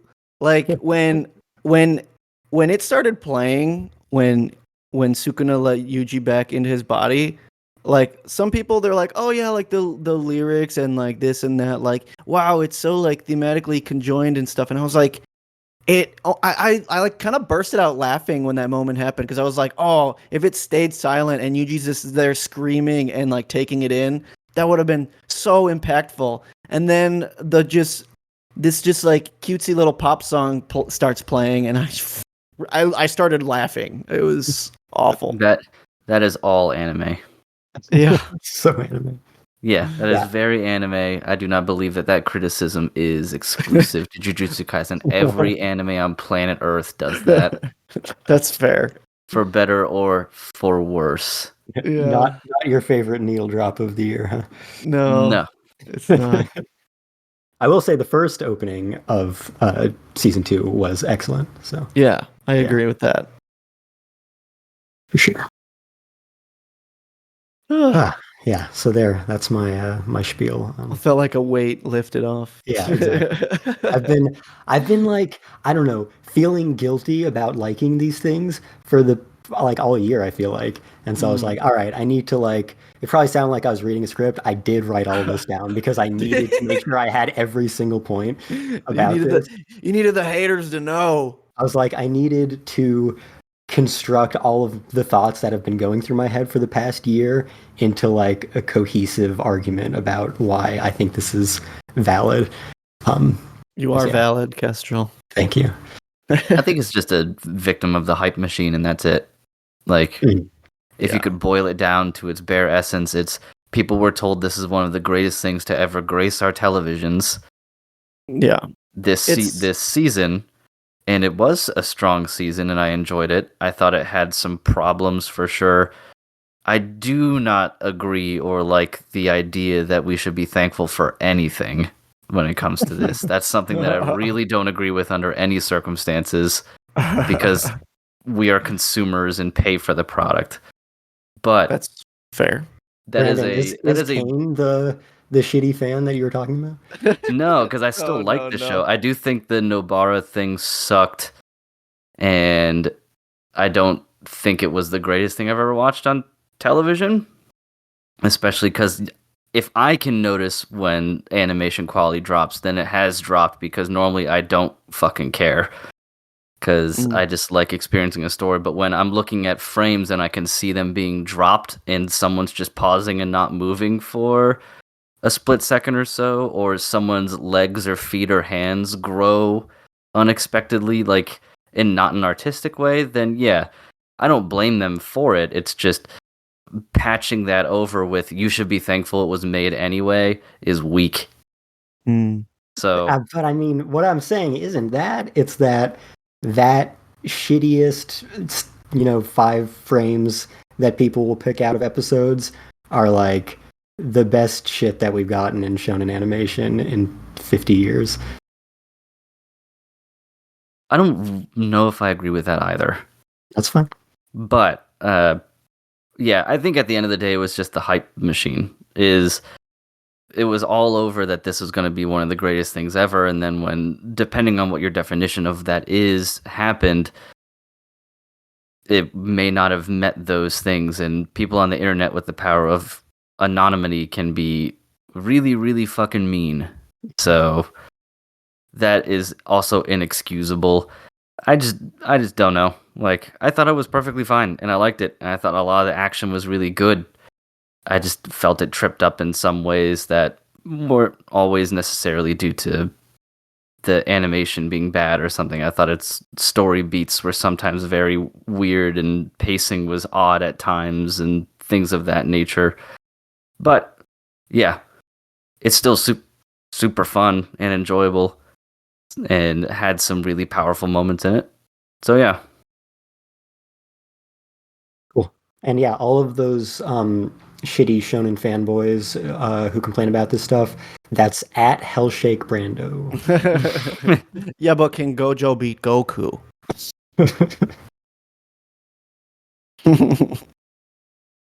All right. Is it time for me to read my top 5s from my fan club? Do it up. You mean your All right. friends? Not your friend club. Those are mutually exclusive. Not my friend club. My friend club is 2 people. Maybe. Anyway, from Vla, we've got Oshinoko at 5, Frieren at 4, Tengoku Daimakyo at 3, Vinland Saga Season 2 at 2, and Mushoku Tensei at number 1. From Life Song, we've got Danmachi Season 4 Part 2, Mushoku Tensei, whatever season we're on, Eminence in Shadow Season 2, Dead Mount Death Play, and Oshinoko at number 1. From Ziggs, we have Overtake at 5, Nice. Frieren at 4, Mushoku Tensei at 3, Oshinoko at 2, and Tengoku Daimakyo at 1. From Daedalus, we've got Nagatoro Season 2 at 5, Eminence in Shadow Season 2 at 4, Bofuri Season 2 at 3, Scott Pilgrim Takes Off at number 2, and Danmachi Season 4 Part 2 at number 1. From Keef, Jigokuraku at 5, Zom 100, Frieren, Insomniacs After School, and Mushoku Season 2. From Kiwi, we've got Shiguang Dailiren Season 2. That's Link Click. Link Click. Okay, gotcha. Undead Girl Murder Farce at 4, Jigokuraku at 3, Danmachi Season 4 Part 2 at 2, and Oshinoko at number 1. From Herpes, we've got Jujutsu Kaisen Season 2, Undead Girl Murder Farce at 4, Yusha ga Shinda at 3, My Home Hero at 2, and Vinland Saga Season 2 at 1. From Exhaustion, we've got The Faraway Paladin, The Lord of Rust Mountains at number 5. Tomo-chan is a Girl at 4, Eminence in Shadow Season 2 at 3, Vinland Saga Season 2 at 2, and The Ancient Magus Bride Season 2 at number 1. From TVC, we've got Helk at 5, Oshinoko at 4. Then we've got The Vexations of a Shut-In Vampire Princess at number 3, which is a show I do not know. And then we've got an even longer title, The Magical Revolution of the Reincarnated Princess and the Genius Young Lady at number 2. Wow. And then Frieren at number 1. From Eternal Pickle, we've got Baki Hanma Season 2. Yeah. The Great Cleric at 4. Mashal at 3. Mushoku Tensei Season 2 at 2. And Vinland Saga Season 2 at number 1. From Blobo, we've got Shy. We've got Shy at number 5. 100 Girlfriends Who really, I don't know how many reallys there are, like you, at number 4.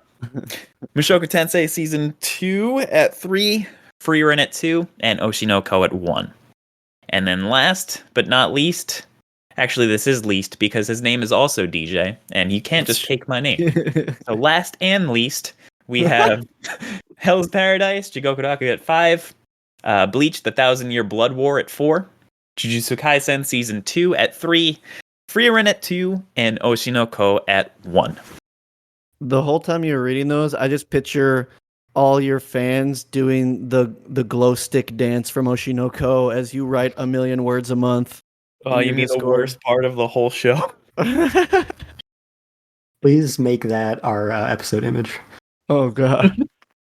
It is nice to see Overtake get some love. I was so close to putting it on this list, but there was just other stuff that I liked or thought achieved more and things. But it is nice to see some recognition for it, because it was, as you put, Brandon, a big old dark horse.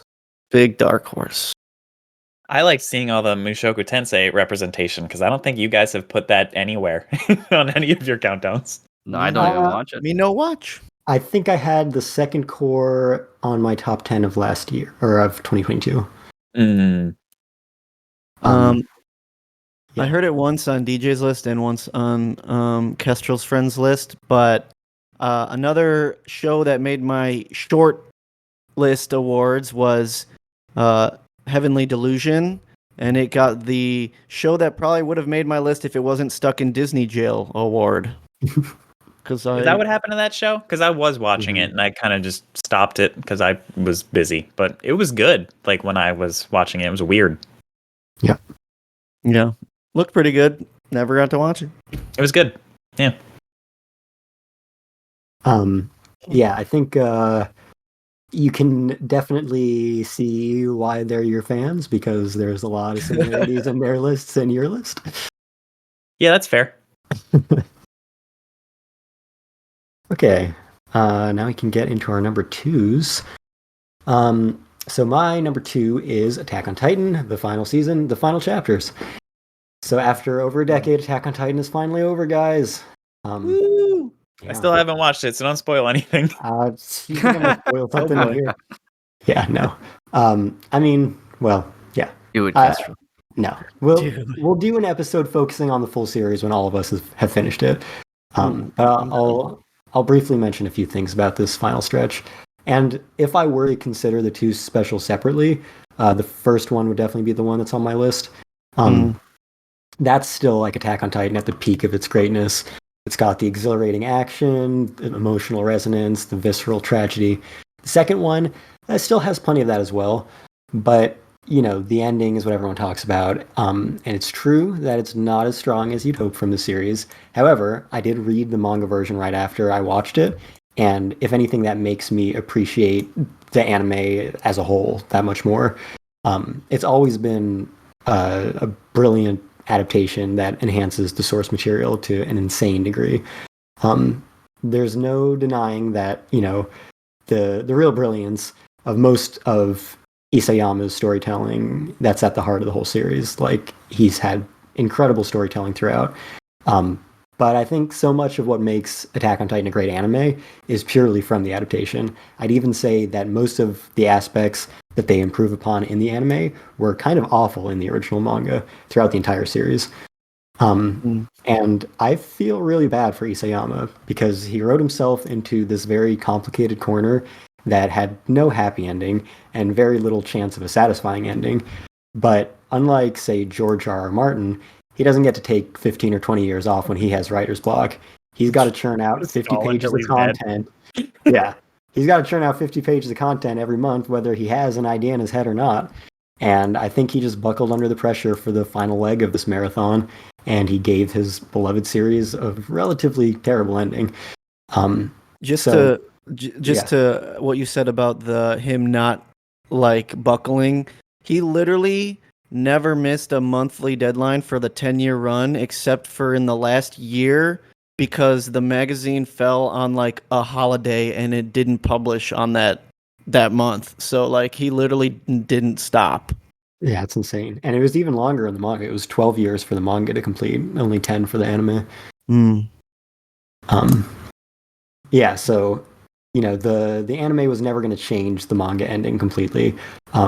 They would have had shitstorms either way, but probably even more if they did that. So I just have infinite respect for how deftly it managed to expand, clarify, and alter that ending in a way that, combined with the strength of the direction, animation, and everything else, it turned it into an ending that at least feels like it belongs in the same series as the rest of the anime, without fundamentally changing what happened. And Isayama was also involved in those tweaks, which hopefully gave him some closure after having regretted how poorly his manga ending turned out, which is at least as much of a victory in my book. So maybe this wasn't the pinnacle of Attack on Titan, but it was so far from the nightmare that we were led to expect that I couldn't ask for anything more. Yeah, people made this sound, and again, haven't watched the ending, but people made it sound like it was the worst ending ever written, which I struggled to believe. I think the ending in the manga has a case for being one of the most disappointing endings given the quality of the rest of the series. I could see that. Okay. Yeah. Is it pro-Nazi like everybody else says that No, it is? of course it's not. It's fucking the most anti-fascist shit ever from beginning to end. But the people on Twitter say that it's pro-Nazi. I don't know, that reaction makes it feel pretty pro-Nazi. That's exactly what a Nazi would say. Yeah, exactly. Suspicious. Yep. Oh man.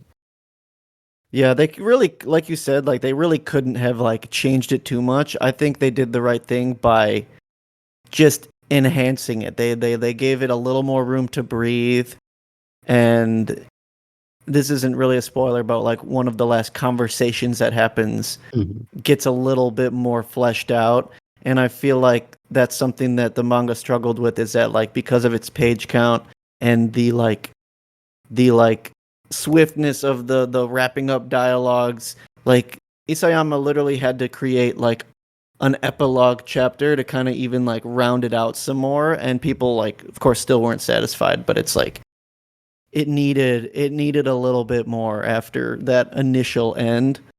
But yeah, no, people literally went pitchforks in torch mode like the second the fucking last chapter dropped. So Yeah, yeah. it was bizarre to read it because it was like, why did you end it here? Like, you clearly wanted this to be several chapters. Were you just like that done and you just gave up? Like, I could see him being that burnt out, but it felt so much like he had so much more to say than a chapter worth at that point. Yeah. I mean, I don't think it's as bad as something like how Togashi kind of like wrote off the end of Yu Yu Hakusho, but I feel like it's in a similar vein of him just being like, I am so fucking done, dude. So yeah, I still respect the guy. It's like he literally gave me like one of the greatest stories I've ever read for over a decade straight. Definitely.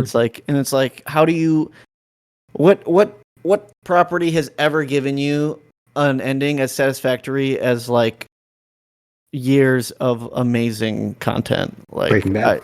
Breaking Bad, that's probably one of the few. Yeah. Yeah, I know. No, it's very rare. It It's is. extremely, especially with something that grabs you as much as the beginning of Attack on Titan does. Like, to maintain that throughout, especially with all the crazy twists and turns in his plot, and then to come up with an ending that would satisfy everyone. No, it's impossible. I knew it was not going to be a perfect ending because he did not give himself an opportunity to make one. Yeah. Literally the fandom became like genocide sympathizers versus save the world team, and it's like it's like literally the fandom is like becoming the series, and it was pretty ironic. Like, what do you want? Yeah. Well, that's kind of like what I was saying about Vinland Saga, right? Where it's like, if you thought that the fights were the point, then you're the problem. You're what the series is addressing. Yeah. You're the fucking idiot Vikings who think that violence solves everything. Yeah. And that's why there's people that are so butthurt that they create their own endings, like Attack on Titan Requiem. I think that's the second consecutive episode you've brought that up.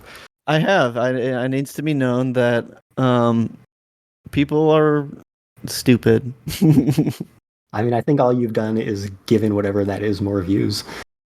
Yeah, that's true. Probably true.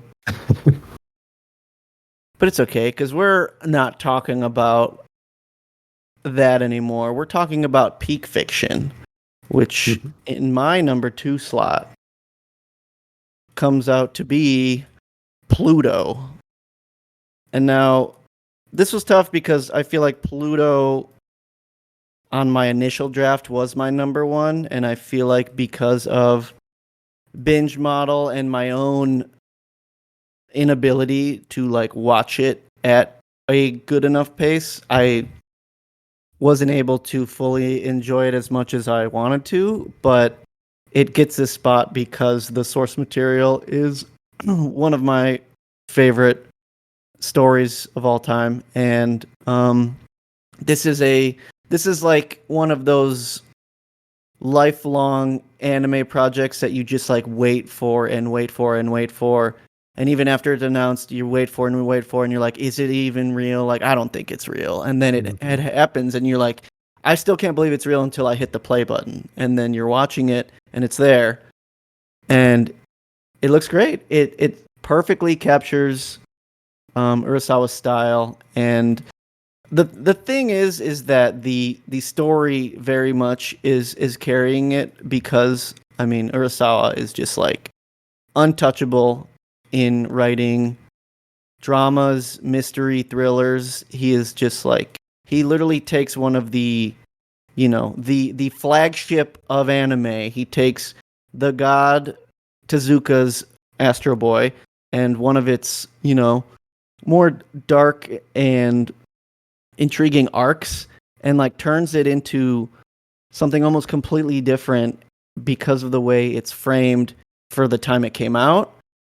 And, it has lots of allegories that were relevant when it came out, the turn of the century, the wars in the Middle East, and now with the anime dropping.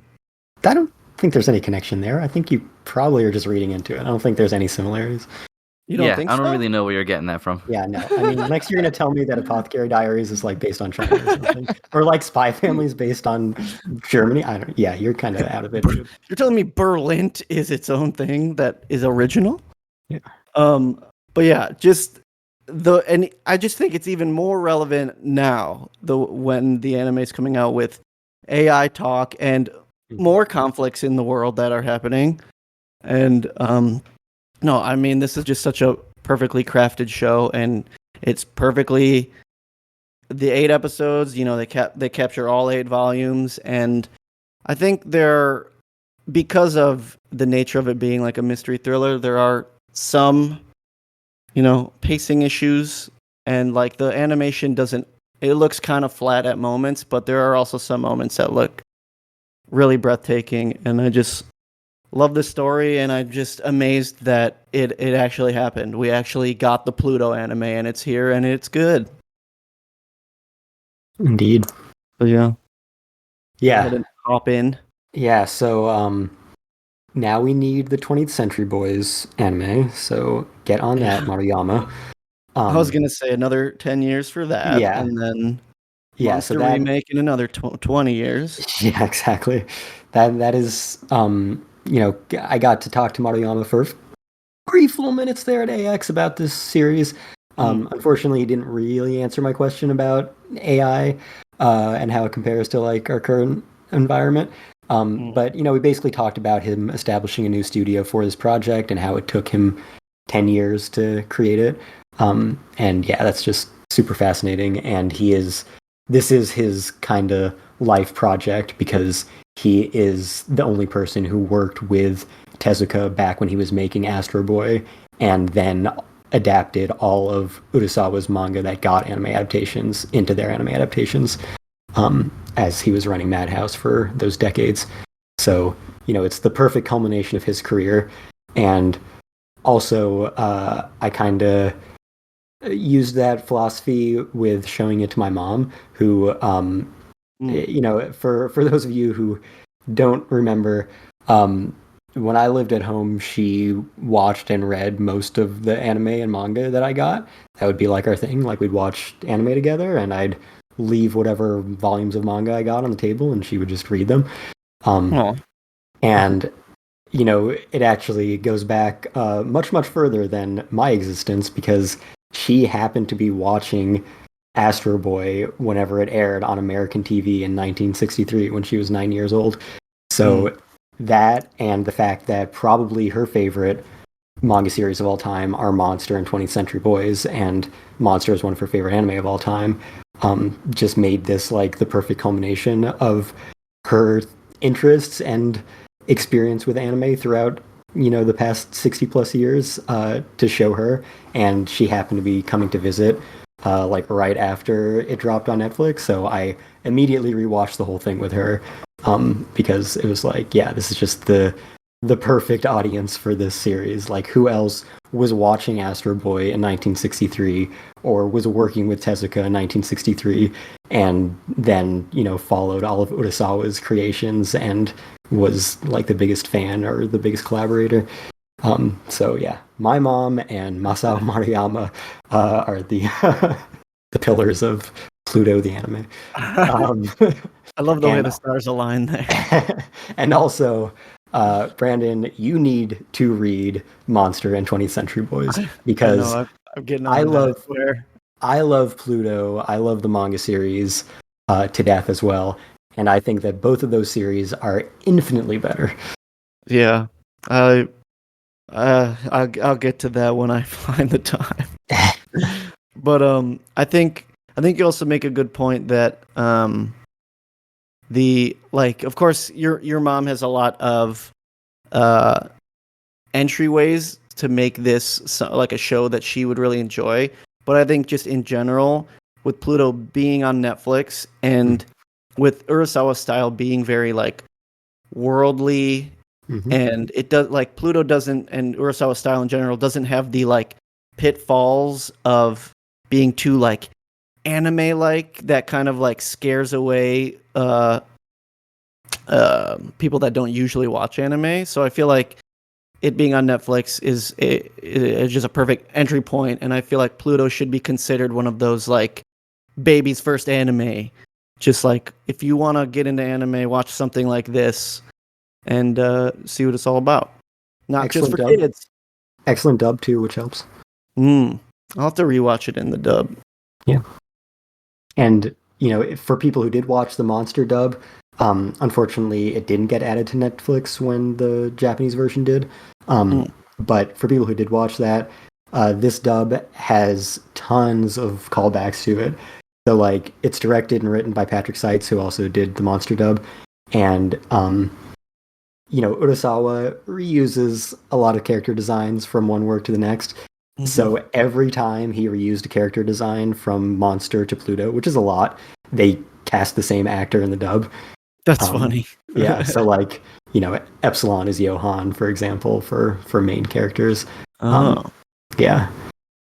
So, yeah, check that out if you are into dubs. That's cool.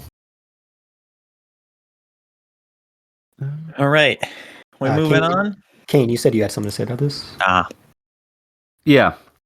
I'll keep it pretty short because you guys kind of covered a lot of it. And especially Brandon, I agree with this is a good show for someone to watch who just really appreciates well-crafted science fiction and everything. Also, Dr. Tenma got a big old glow up in this.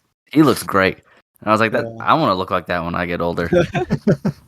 Nice, like, fluffy pompadour and cool sunglasses all the time. But yeah, it was really good. The only thing that I hear from my friends who watch it that is something that is just unavoidable is the fact that the episodes are an hour long can make it harder sometimes to find the time versus a 20-minute episode. But man, it's worth it for sure. It looks great, and it isn't as hard to follow as I thought it would have been for the most part. Like, it has a crafted world and story, and uses flashbacks with deft and skill, so it's not just here comes another flashback monologue and another flashback monologue and etc. So yeah, and if I could recommend a way to watch it, you could almost, especially early on, think of the episodes as like their own isolated things, so you don't have to feel like you gotta watch it all the way through. Like North number 2 story is just that. And then you can just watch North number 2 story, and then you move on, and you'll see a gradual coming together of the overarching plot. But maybe that helps with the approachability in that way, is that it isn't 8 hours of really dense, in-depth story that you have to be at 100% attention all of the time. Yeah, I'd almost recommend not watching episodes back to back. No, it is a lot. It's dense, and like I said, like getting through the series is probably one of the reasons like it wasn't number one, is that like I would like watch an episode or two in a week and then like take a few weeks off and then watch the next episode. But you're right, they do work very well in their own just like little episodes.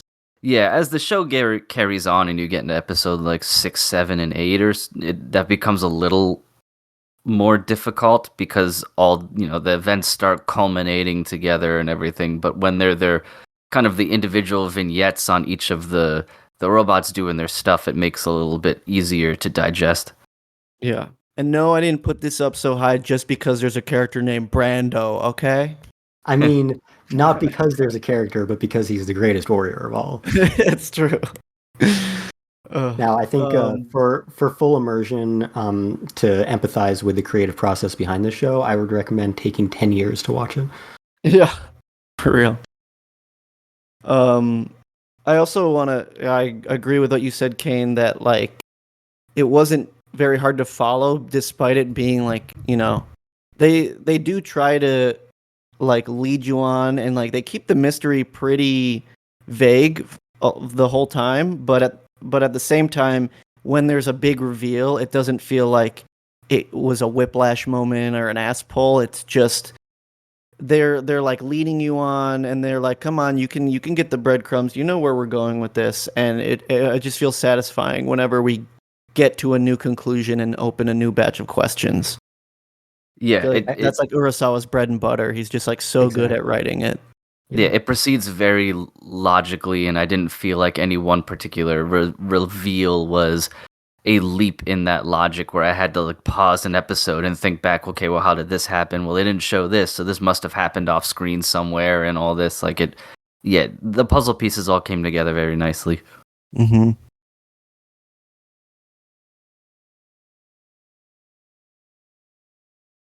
All right, Okay. so if that's it for Brandon's number 2, we have The rest of you. You got this one in common.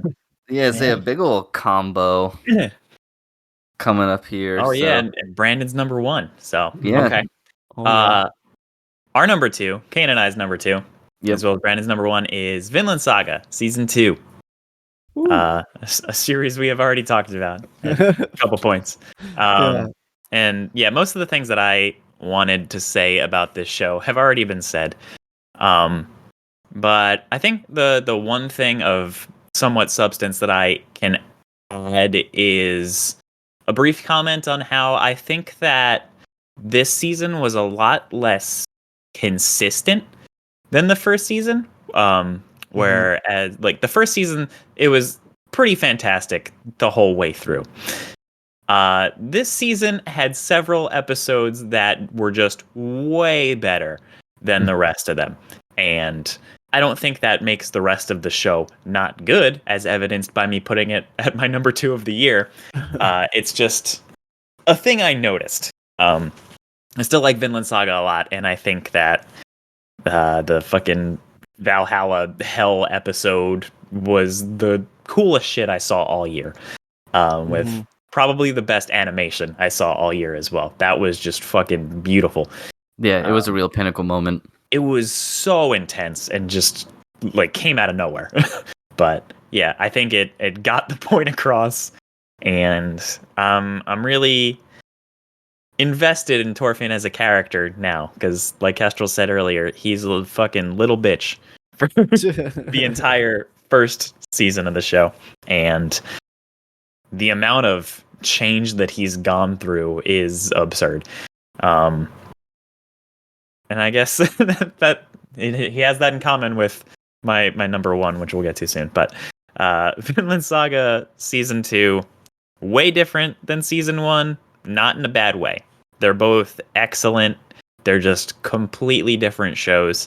And as someone who hasn't experienced the manga in any capacity, I'm interested in seeing how it continues to tread down that path. Yeah, I'm generally in the same way. We talked about it so much, but I don't have a whole lot to add other than Thorfinn just has such an incredible character arc, and it'll be very interesting to see how he continues to carry on and being a pacifist in a world where being a pacifist generally means certain death, if not incredible dishonor within their culture and community. So it will certainly not be an easy path that he has chosen. Especially given the fact of his past and how strong he is as a character. Like, I doubt he'll be able to stay a pacifist since he had to break it already, but there's always a discussion to be had between pacifism and then like self-defense and things of that nature. When, push comes to shove and the rubber meets the road. But yeah, that like Hell episode and everything was one of my favorite moments of anime of the year. Just that whole sequence and everything. So I pretty much just have that to add, but very, very much enjoyed it and glad it got made, especially when Kestrel first let us know that this is more of a Western show at this point. One thing I'm somewhat concerned about going into Season 3 is that I feel like there is a lot of weight on Thorfinn to sort of carry the show now. And I get that he's the protagonist. That's like kind of his job. But season 1, you've got characters like Ashalad who are super interesting to just try and pick the brain of. And I feel like season 2 didn't have anybody in the side character department that it was even remotely as interesting as some of the season 1 side characters. Like, I'm not the biggest fan of Einar, like, in general. I feel like a lot of his, apart from the way he's introduced, which was great, but I feel like after that, a lot of his character was just kind of chasing after the girl and trying to be a good man. And that was like, it didn't seem like he had a lot of depth to him, especially when compared to someone like Thorfinn, who's ridiculously deep. It was just, I don't know if it just hasn't really gone into enough depth concerning Einar, but I don't think he's as strong as the sidekick character needs to be for something like this. But even if Thorfinn doesn't necessarily have as strong of a supporting cast around him all the time, think about how interesting Knut's story became in a very equally transformative but opposite direction from Thorfinn's. Knut's great and fantastic character, but didn't have a lot of screen time, unfortunately. Like, I would love more of him because he's super interesting. And I like the whole, like, contrast between him and Thorfinn, like two dudes who sort of went down completely different paths, who are different sides of the same coin, if you will. And yeah, their coexistence is neat. But and I imagine this won't be the last time they clash either. I don't know. I say their goals are completely mutually exclusive. Yeah, but Bran probably has some more to say since it's his favorite of the season. I mean, The year. What more can I say that hasn't already been said? The farmland boys stay winning. You want Thorfinn to kill people? Thorfinn says, I refuse. I have no enemies. Yeah, but I really don't have that much more because it's one of those shows that we talked about so much, even during our like seasonal discussions, that like there really isn't much more we can add to kind of surmise like why it's been so good. I do agree with what you said, DJ, that season 1 was more consistent throughout, whereas season 2 had a lot of peaks and valleys. And I think for me, putting it at number 1 is very much carried by the source material. And just like, this is like one of the few shows that the weekly schedule may have hurt it because of the pacing, the slower pacing. And I feel like when I originally read it in like the 2-ish like thick volumes that it comes in the English release, that I was able to read it at a pace that was much more satisfactory than watching it weekly. But I still think that it's the story that's being told of the culmination of Thorfinn's transformation that is just so powerful for the second season. And I think that the quality of the first season is just bolstered even higher once this season comes to an end as well. And anything else that hasn't been said, maybe like the voice actors all were killing it.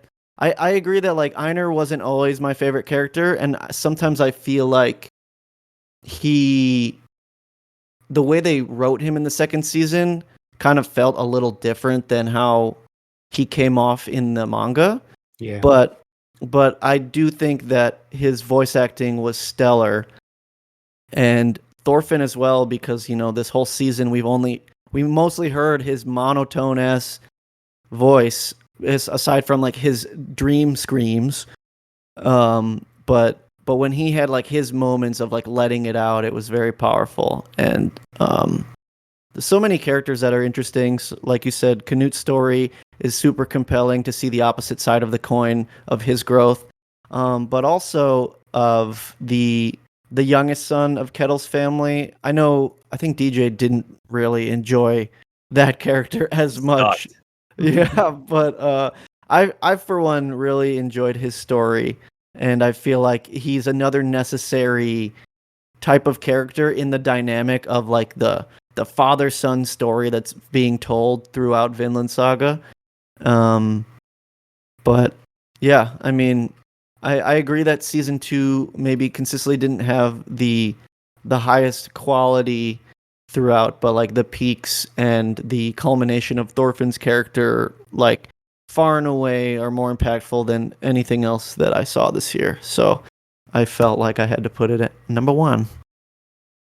And I think I mentioned this at the time, but just going back to how this series delves into, personality types and philosophies and moral and ethical dilemmas that definitely existed in humans 1,000 years ago, when society was very different. I appreciate all of the characters, even if they're like, seem annoying or like, like you hate them, because I think that they're all just written in such a way that they are a perfect, like, singular, unique perspective of the kind of human that would exist in Viking society that you never hear about and would struggle in that kind of society. And so Ketil is that, his kids are that, everyone else on the farm is that, everyone in Canute's camp is that. And they're all different from each other in a unique enough way that each of their stories gets to, make this unique, compelling argument of, well, what about when this kind of person had to come up against, Viking standards at the time? So that's one of the things I appreciate the most. And of course, Yeah. Thorfinn, as the protagonist, is the extreme example of it because he is the most now active pacifist, finally understanding what his father tried to tell him all those years ago after many, many years of exactly the opposite. And I think you mentioned it a little earlier in this episode, Kestrel, but it just feels so unfortunate that I feel like Vinland Saga's anime hasn't cast as wide a net as like it should. Yeah. I feel like there should be maybe it's a timing thing, maybe it's the decline of like the way even just like the way a show like Game of Thrones ended. Like, did people just all of a sudden not care for these kinds of stories? Or I feel like it has such a, because it's similar to like Attack on Titan and what we said about Pluto, it has this draw that Western audiences like love to consume, and I feel like it just like, I don't know, didn't catch. I feel like the first season was on like Prime Video or something, but like, yeah, I don't know. I don't know what it is, similar to Hell's Paradise, where it's like there was just we're in some kind of time capsule where like Vinland Saga isn't as big as it should be. And I think it's a marketing thing. Like, people who watch anime watch Vinland Saga. Yeah. fair. But they need to capture the people who don't, and they didn't really market it toward them at all. And Right. like, no one found out about it. That's true. Even when it came to Netflix, like it got nothing. Yeah, that is definitely the problem because the anime fans who want their big shonen battles are leave Vinland Saga disappointed in large part, and the huge American drama fandom that this could immensely capture it's not really on their radar enough. So that's definitely a huge part of the problem. Yeah. Anything else to add? No, we love Thorfinn. This is a Thorfinn fan club now. Yeah, well, while we're on the topic of sad blonde boys, my number one of the season is Mushoku Tensei Season 2, the erectile dysfunction arc. That's what I thought this fucking was. I just forgot to ask earlier. Yeah. If there's any show that can take erectile dysfunction and turn it into a poignant, moving story arc, it's Mushoku Tensei. I think that, like, I already liked this series, and I can't remember if it was number one in the past for me. But I liked this season a lot more. In the sense that it was extremely slow-paced character drama, which is what I live for. And you've just got this dude who, he's a super pervert, and you take away his ability to get an erection, and it kind of makes him have to completely change his life around. It's, conceptually a weird thing to tell a story about, and on paper it just sounds silly and ridiculous, but it is a really realistic look at trauma and depression. And I think that it was handled in the most mature way that Mushoku Tensei can handle something, which is obviously going to be laced with a lot of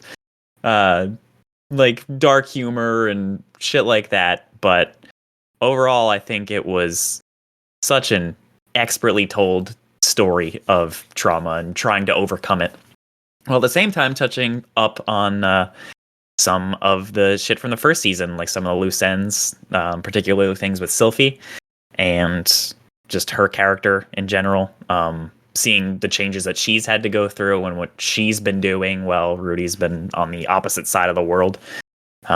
Just the world of Mushoku Tensei as a whole just feels so colossal.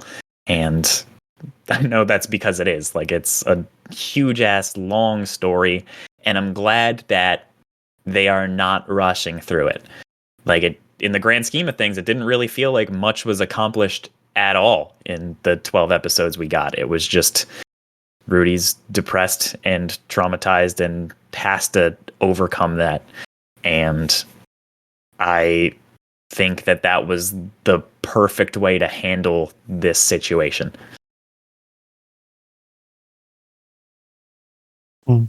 But yeah, good show.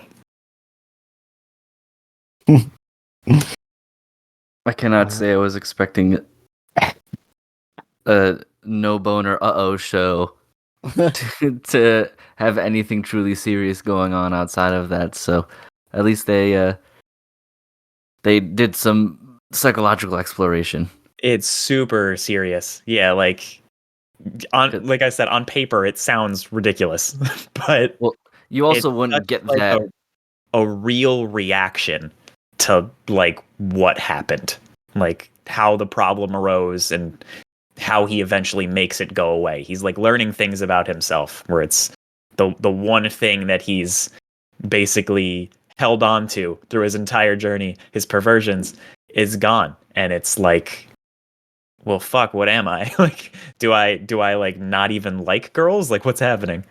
It was such a cool idea to explore, because that's not a thing a lot of shows will touch on. No one wants to put an erectile dysfunction arc in their anime, but this is the show that you're gonna get that from. Action anime. Yeah, it's just so different and so real and raw, and I loved it. Yeah, you definitely don't get that either with the way that I learned what this season was about, which is mainly through my Instagram feed, and then there'd be a clip from it, and I'd be like, ah, yes, this show. No, it's it's sad. That show is just people give it shit for some of the content in there, which, fair, whatever. But it has so much to say, and it's so serious and dark and dramatic, and just a great story all around. Rudy is one of my favorite protagonists ever, probably. He's so complex, but he's got his simplistic tendencies, and he likes having boners. Who doesn't? And yeah, true. Universal. Thorfinn has no enemies. Rudy has no erections. Yeah. That was his Valhalla or his hell. Wow. Dreams every night trying to climb out. Who's suffering more? Why can't I come? All right. I think we need to move on from Oh boy. All right. So the remaining number ones are Cain and I, and we have the same number one. And that is Frieren Beyond Journey's End. I went first for the last tie, so you can go first for this one. All right, cool. This show is perfect. Case closed. Agreed. Checkmate, Agreed. anime watchers. Agreed. No, I don't like. There is so much to say about Frieren and how much I'm enjoying basically every single aspect of it, from its lush art scene to its incredible soundtrack outside of the opening themes, which I don't particularly care for, but that's more of a me thing. Its exploration of emotional validity and loss and grief, and trying to perpetuate someone's legend through memory and conversation and storytelling, rather than things like, statues and books, considering the show touches on many times. Like, legend is more when people talk about you and remember you, not so much the statues that you leave up. And there's just so much good that this show does that I look forward to seeing the episode basically every single week that it airs. And I cannot remember the last time I've felt that way every week about a show, because most times in the seasons, even shows I really do like, there is at least one episode where I'm watching it more out of an obligation to continue, at least for a little. But man, Frieren is one of those shows where I'm just always looking forward to it. I recommend it every chance I get to people, because this is also a show that you do not need to like anime to like it. It is just so incredibly solid and balances those precious moments of peace and happiness through the copious amounts of montages that the show uses, with the underlying current of, just sadness that it has the whole time, since the original journey is over, and Frieren is just trying to sort of process it, perhaps for the first time in her life, what people meant to her on this journey, as opposed to her many other years, and even some of the people that she didn't think too much about before, is she's now approaching with fresh perspectives. And obviously there's going to be a lot of bittersweet moments on there and everything, but the show is just so good at balancing all of that, and every episode has such nice little touches that it is hard to really say much of anything negative about it at all. But yeah, I think it is definitely shaping up to be one of my favorites of all time, if not the season. I don't really have any negative notes on it, which is unusual, because I always try to nitpick everything that I watch anymore in an attempt to feel pseudo-intellectual about it. But man, this shit fucking rules. Like, it just slaps on all levels. True. No notes. Yep. Yeah, I agree with all that a lot. I don't know if I can express it any better than the fact that just hearing you talk about it and having like scenes flash in my mind from the show was like moving me emotionally. Like, that's the kind of show it is. And yeah, just to get into like how I approached the show originally, this is something that I do every season for the past like probably decade or more. I look at like all the companies and staff involved in upcoming series, see if any of them have worked on any of my like previous favorites, any of my favorite staff members or studios or anything, have anything coming up. Every time that something comes up, I get super excited about it, and every time I get super disappointed by the result, because it's either the source material isn't as good, or the rest of the team isn't as good, or they didn't get the resources they need, or they're just not at the top of their game, or I really just realized that they were never what really made those other anime so great in the first place. So Frieren came along, and it had like the most unbelievable team, from the studio to the musical artist to the composer to the director to the writer.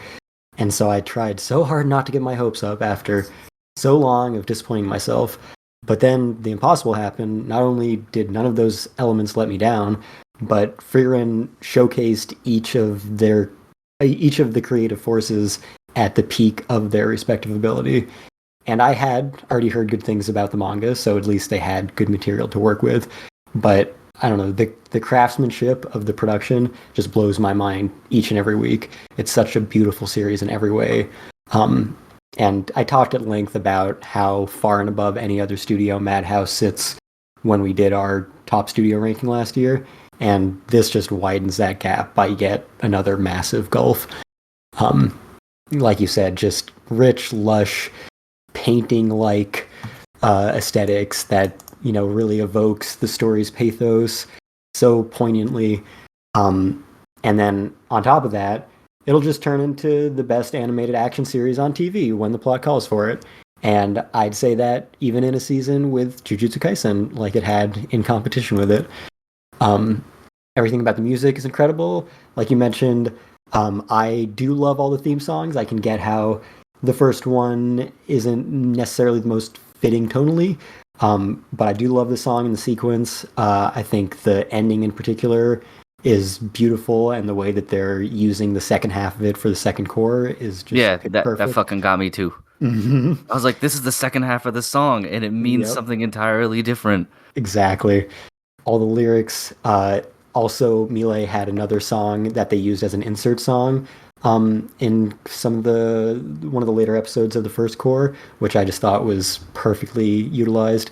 And then, of course, the score itself, Evan Call, who also worked on those Miele songs for the series, I think he outdid his own heights from Violet Evergarden. What? Oh yeah, like just so much of it. Like it has this classic fantasy and medieval kind of style. A lot of the European styles that would go into that over the years. But it just approaches it with such a refreshing sincerity, and just the emotional weight behind it is just so impactful, so powerful. I've not once felt like I was just listening to a Ren fair. Right. It's so interesting hearing people talk about this show as someone who's only watched one episode of it, because just that one episode was just was normal. Like, it didn't seem remarkable, but everyone thinks it's like the greatest thing ever. And I need to know like what happens. Like, how did this? Yeah, I want to watch it. It's just it fucking aired at the least convenient time ever for me. But yeah, that first episode spends a lot of time just setting up a lot of foundational characters that come up quite frequently. Even after they're long gone, you'll just learn more about them through flashbacks of the journey, and then how they have rippling effects through time, even a life as long as Frieren's. Right. Just given like the concept of the show and who Frieren is as a character and the capacity in which she exists, I can sort of understand, I guess, directions the show will head in, similar to things that I'm sure Makia probably brought up. And that's like shit that I love. Like, that's the idea of just being not immortal, but having a completely different grasp on how time works from all of these other people that you're surrounded with. It's a cool concept. And I want to see more of it. Yeah, she's functionally immortal. Right. Yeah. As far as the confines of the show. Yeah. And it's brought up all of the time, and you just see different aspects and perceptions of it, and you learn to understand why she closes herself off. I mean, emotionally, and it makes the moments where she allows herself to feel vulnerable even more powerful, because you realize the weight behind the action that she's taking and allowing herself to feel, knowing what the end consequences of it will inevitably be. I think that's the reason that I felt so unmoved after the first episode, because you don't really get much of a glimpse into her feeling anything. Like, she cries for a couple seconds at a funeral, and that's it. And I don't know, she just felt like very robotic in episode 1, and I want to see that torn down, if you will. Yeah, well, it's used as a defense mechanism. Yeah, exactly. Like, you have to if you were fucking essentially immortal. Like, there's no way. Because if you're just feeling things all the time, you're going to be miserable all the time. Everyone you love is gone. Yeah, I feel like there's lots of shows and even just strictly anime that deal with, time spans that are like epically long and stuff like that. But I feel like none of them can capture the melancholy of time passing the way Frieren does. And I think it's interesting that despite her being like 1,000 years old or whatever, the only like passage of time that matters in what we're experiencing of her story is post Himmel time. You know, it's like instead of like a BC to AD, we have AH. We just have after Himmel and where that goes from there. Well, Yeah, perfect. It allows you to. It allows the world to breathe in that way. In other shows that do have this, they make you painfully aware of the time passing, and are sometimes feel quick to jump to that inevitable conclusion. But I think so far in Frieren, we've only spent 6 years, maybe, with one big time skip in between there, and a lot of the journeying has been days at a time, or weeks, or maybe months. And to the show's credit as well, it never really directly mentions that, oh, by the way, Frieren lives this long and all these people are going to die. She brings it up offhandedly in other occasions, like, I just wanted to come to this village to talk to you before you died, knowing that she won't see this person ever again. Yeah. And it can feel timeless in that way, because you don't know, that person could be dead tomorrow or in 70 or so years. She just treats it in such a way that it allows the world to breathe rather than just constantly hitting you over the head with that fact in a very ham-fisted way. I don't know. I know that it's happening, but it allows you to sort of get comfortable in it and allow yourself to sort of be washed away in the way that she experiences life, which is really great. Yeah, it helps that like the supporting cast really gives her that structure, because as we've seen from a lot of the way she goes about like researching or looking for things, like she could spend years just kind of like doing her own thing and like not even bat an eye, whereas like a character like Fern, who is very organized and assertive, is going to be like, no, Frieren, we can't like keep looking for this thing because you're going to take a whole year and like we don't have time to do this stupid little thing you want to do. Yeah, I like how it treats it like a joke sometimes too, and brings like levity where Frieren will just say something, I think I'll just stay here for like a decade or so. Yeah. And you don't know if she actually means it or not because of the way that she experiences time. So yeah, Fern has to reel her in order to keep her schedule regimented. Which that is a fantastic relationship too, Fern and Frieren's, how they become familial, especially in the last episode or two. There are some really big moments between the two of them where Frieren really embraces what she believes her role with Fern to be and allows herself to do it because she wants to, not because she feels like that is my obligation or that is what Heiter wanted me to do. I'm, doing these things with Fern and comforting her when she's sick and holding her hand because I care for her. And, I'm essentially her mother at this point. That's the vibe I really got out of one of those scenes, which is, she's embracing it and learning to live and love Fern for what she is, despite the fact that she's a human and grows very, very quickly compared to her. So it's, once again, just another one of those things where it is all the more impactful because Frieren obviously is very aware of the situation and chooses to allow herself to be vulnerable in that way. Yeah, super good. Yeah, so I was about halfway through my number one there. So let me try to remember where I was. I was talking about music, right? I talked about the composer. Who else? So the director, Keiichiro Saito. That's a name I hadn't heard ever a year and a half ago. And then he blew me away in fall 2022 by turning Bocchi the Rock into a series that I felt a profound connection to. and then he did the same to an even greater extent 1 year later. And yeah, I think so much of the series is in its tone. Like you said, how he lets the series breathe and have the quiet moments that don't detract from the big climaxes, just make them more effective. And yeah, Frieren's entire worldview depends on how slowly life progresses for her, and he managed to make us feel that with all the little nuanced meditations on the mundane nature of wandering around for centuries. The writing was obviously strong from the source, but the adaptation blends with all these other elements and paces it perfectly, makes the characters feel so genuine, their interactions are so authentic. They can be frivolous, they can be hilarious, they can be dramatic, they can be cool, they can be emotional wrecks. And we empathize with them so effectively because of how much care is put into their characterization, the storytelling, the build-up at every moment.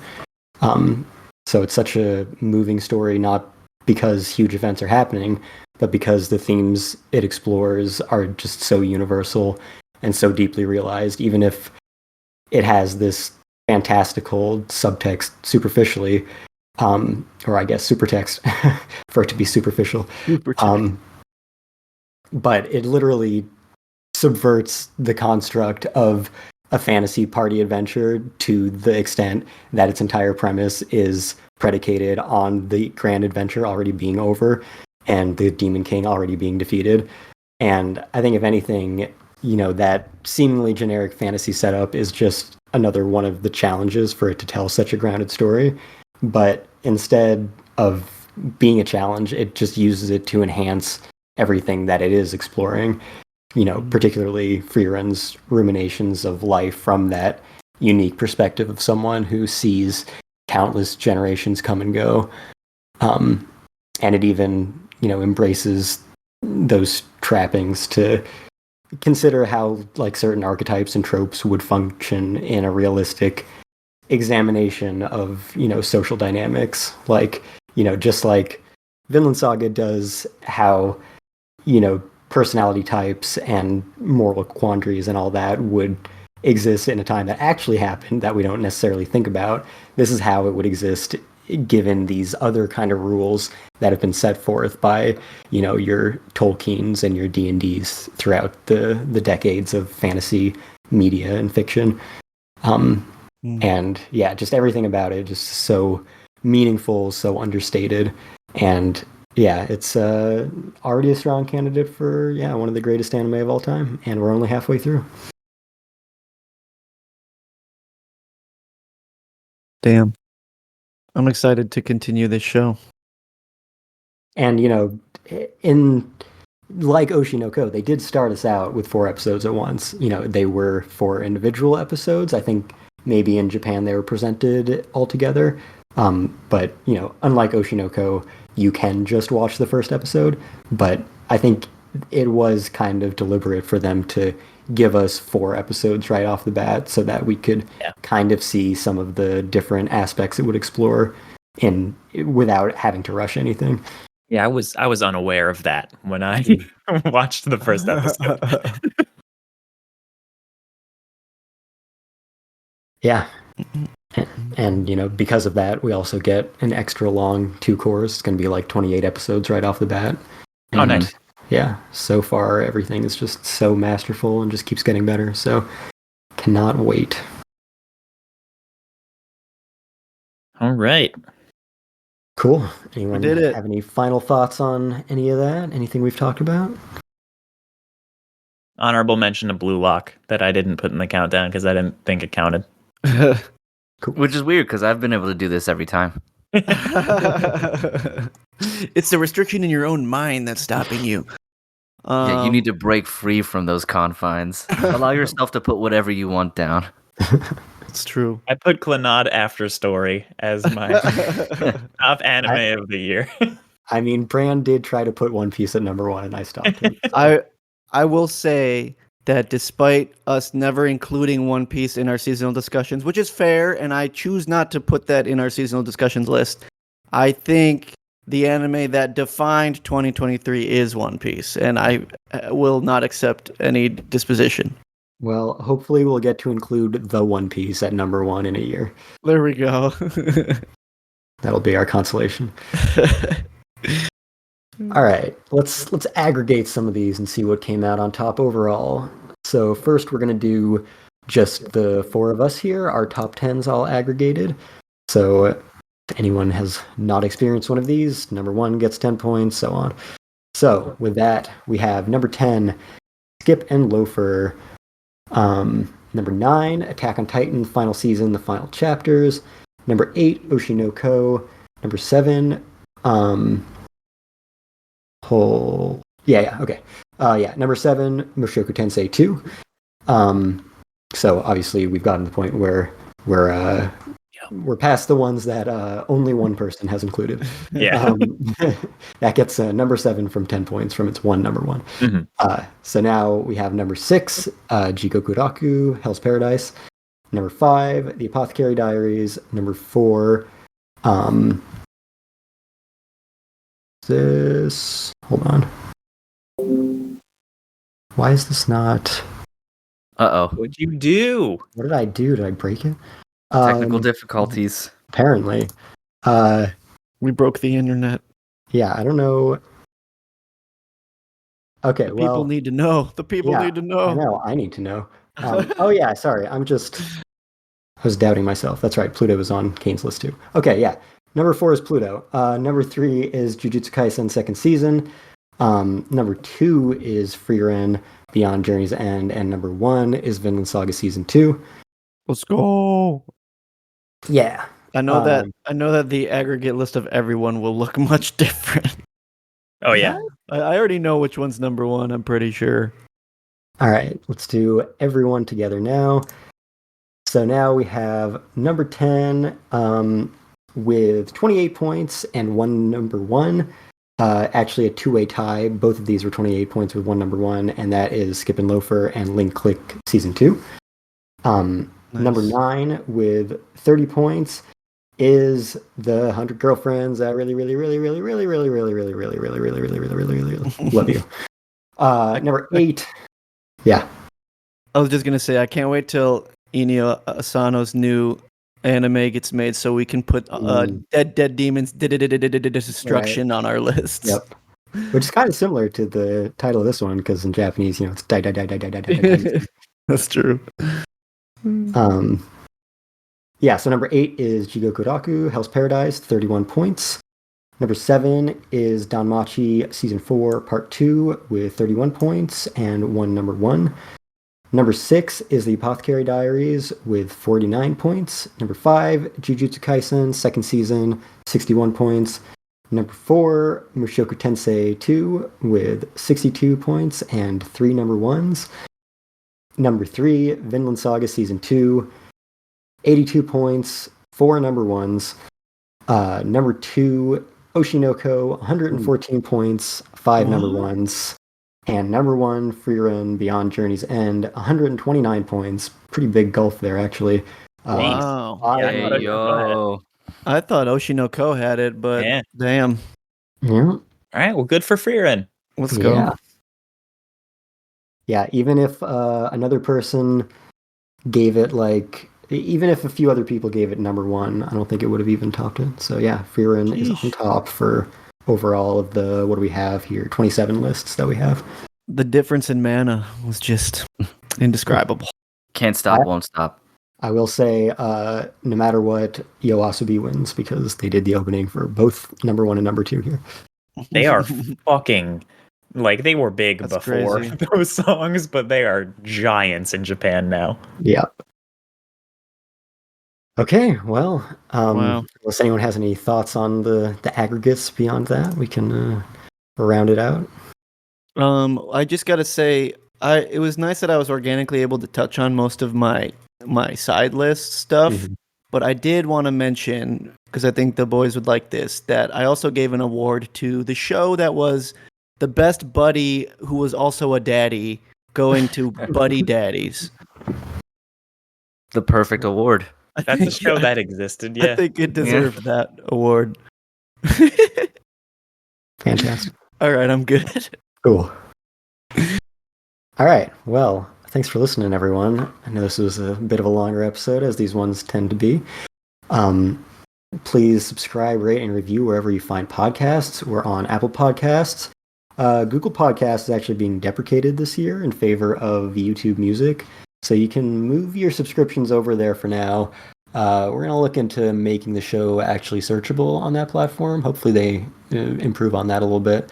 I think you have until April at least. And, Google is bad at deprecating things. So hopefully you'll have longer if that's the platform you use. Also on Spotify, SoundCloud, iHeartRadio, Alexa, Amazon Music, Facebook, whatever they call their thing. Fandompost.com, and again, anywhere else you find us. You can also follow us on Facebook and Twitter at Fandompost Radio, or email us at fandompostradio@gmail.com. Send us any of your thoughts or any rankings you didn't get to us in time. Again, all that hate mail goes at HellshakeBrando. Come fight me. Yeah. So you can go into where people can find you, Bran. Yes, Hellshake Brando on all the socials. Come fight me on Twitter. 2023, pretty light year in terms of actual social posting. Will 2024 be any different? Who knows? Yeah, I'm also entirely absent. Well, not entirely, but mostly absent on social media. But if for some reason you want to follow me, you can find me on Twitter/X at DJ No Style. You can find my video game at lessonsinlovegame.com. Nice. They can't find me anywhere but here. Yeah, exclusivity. Wow. Yeah, you can find me on Twitter at FullMetalKioma. I accidentally made a post there, and I regretted it. I saw that. Yeah. Okay, anyway. Yeah, thanks for listening, everyone. We will be back before too long to dig into this fresh new season of anime. So until then, see you later. Peace. Bye-bye. See ya.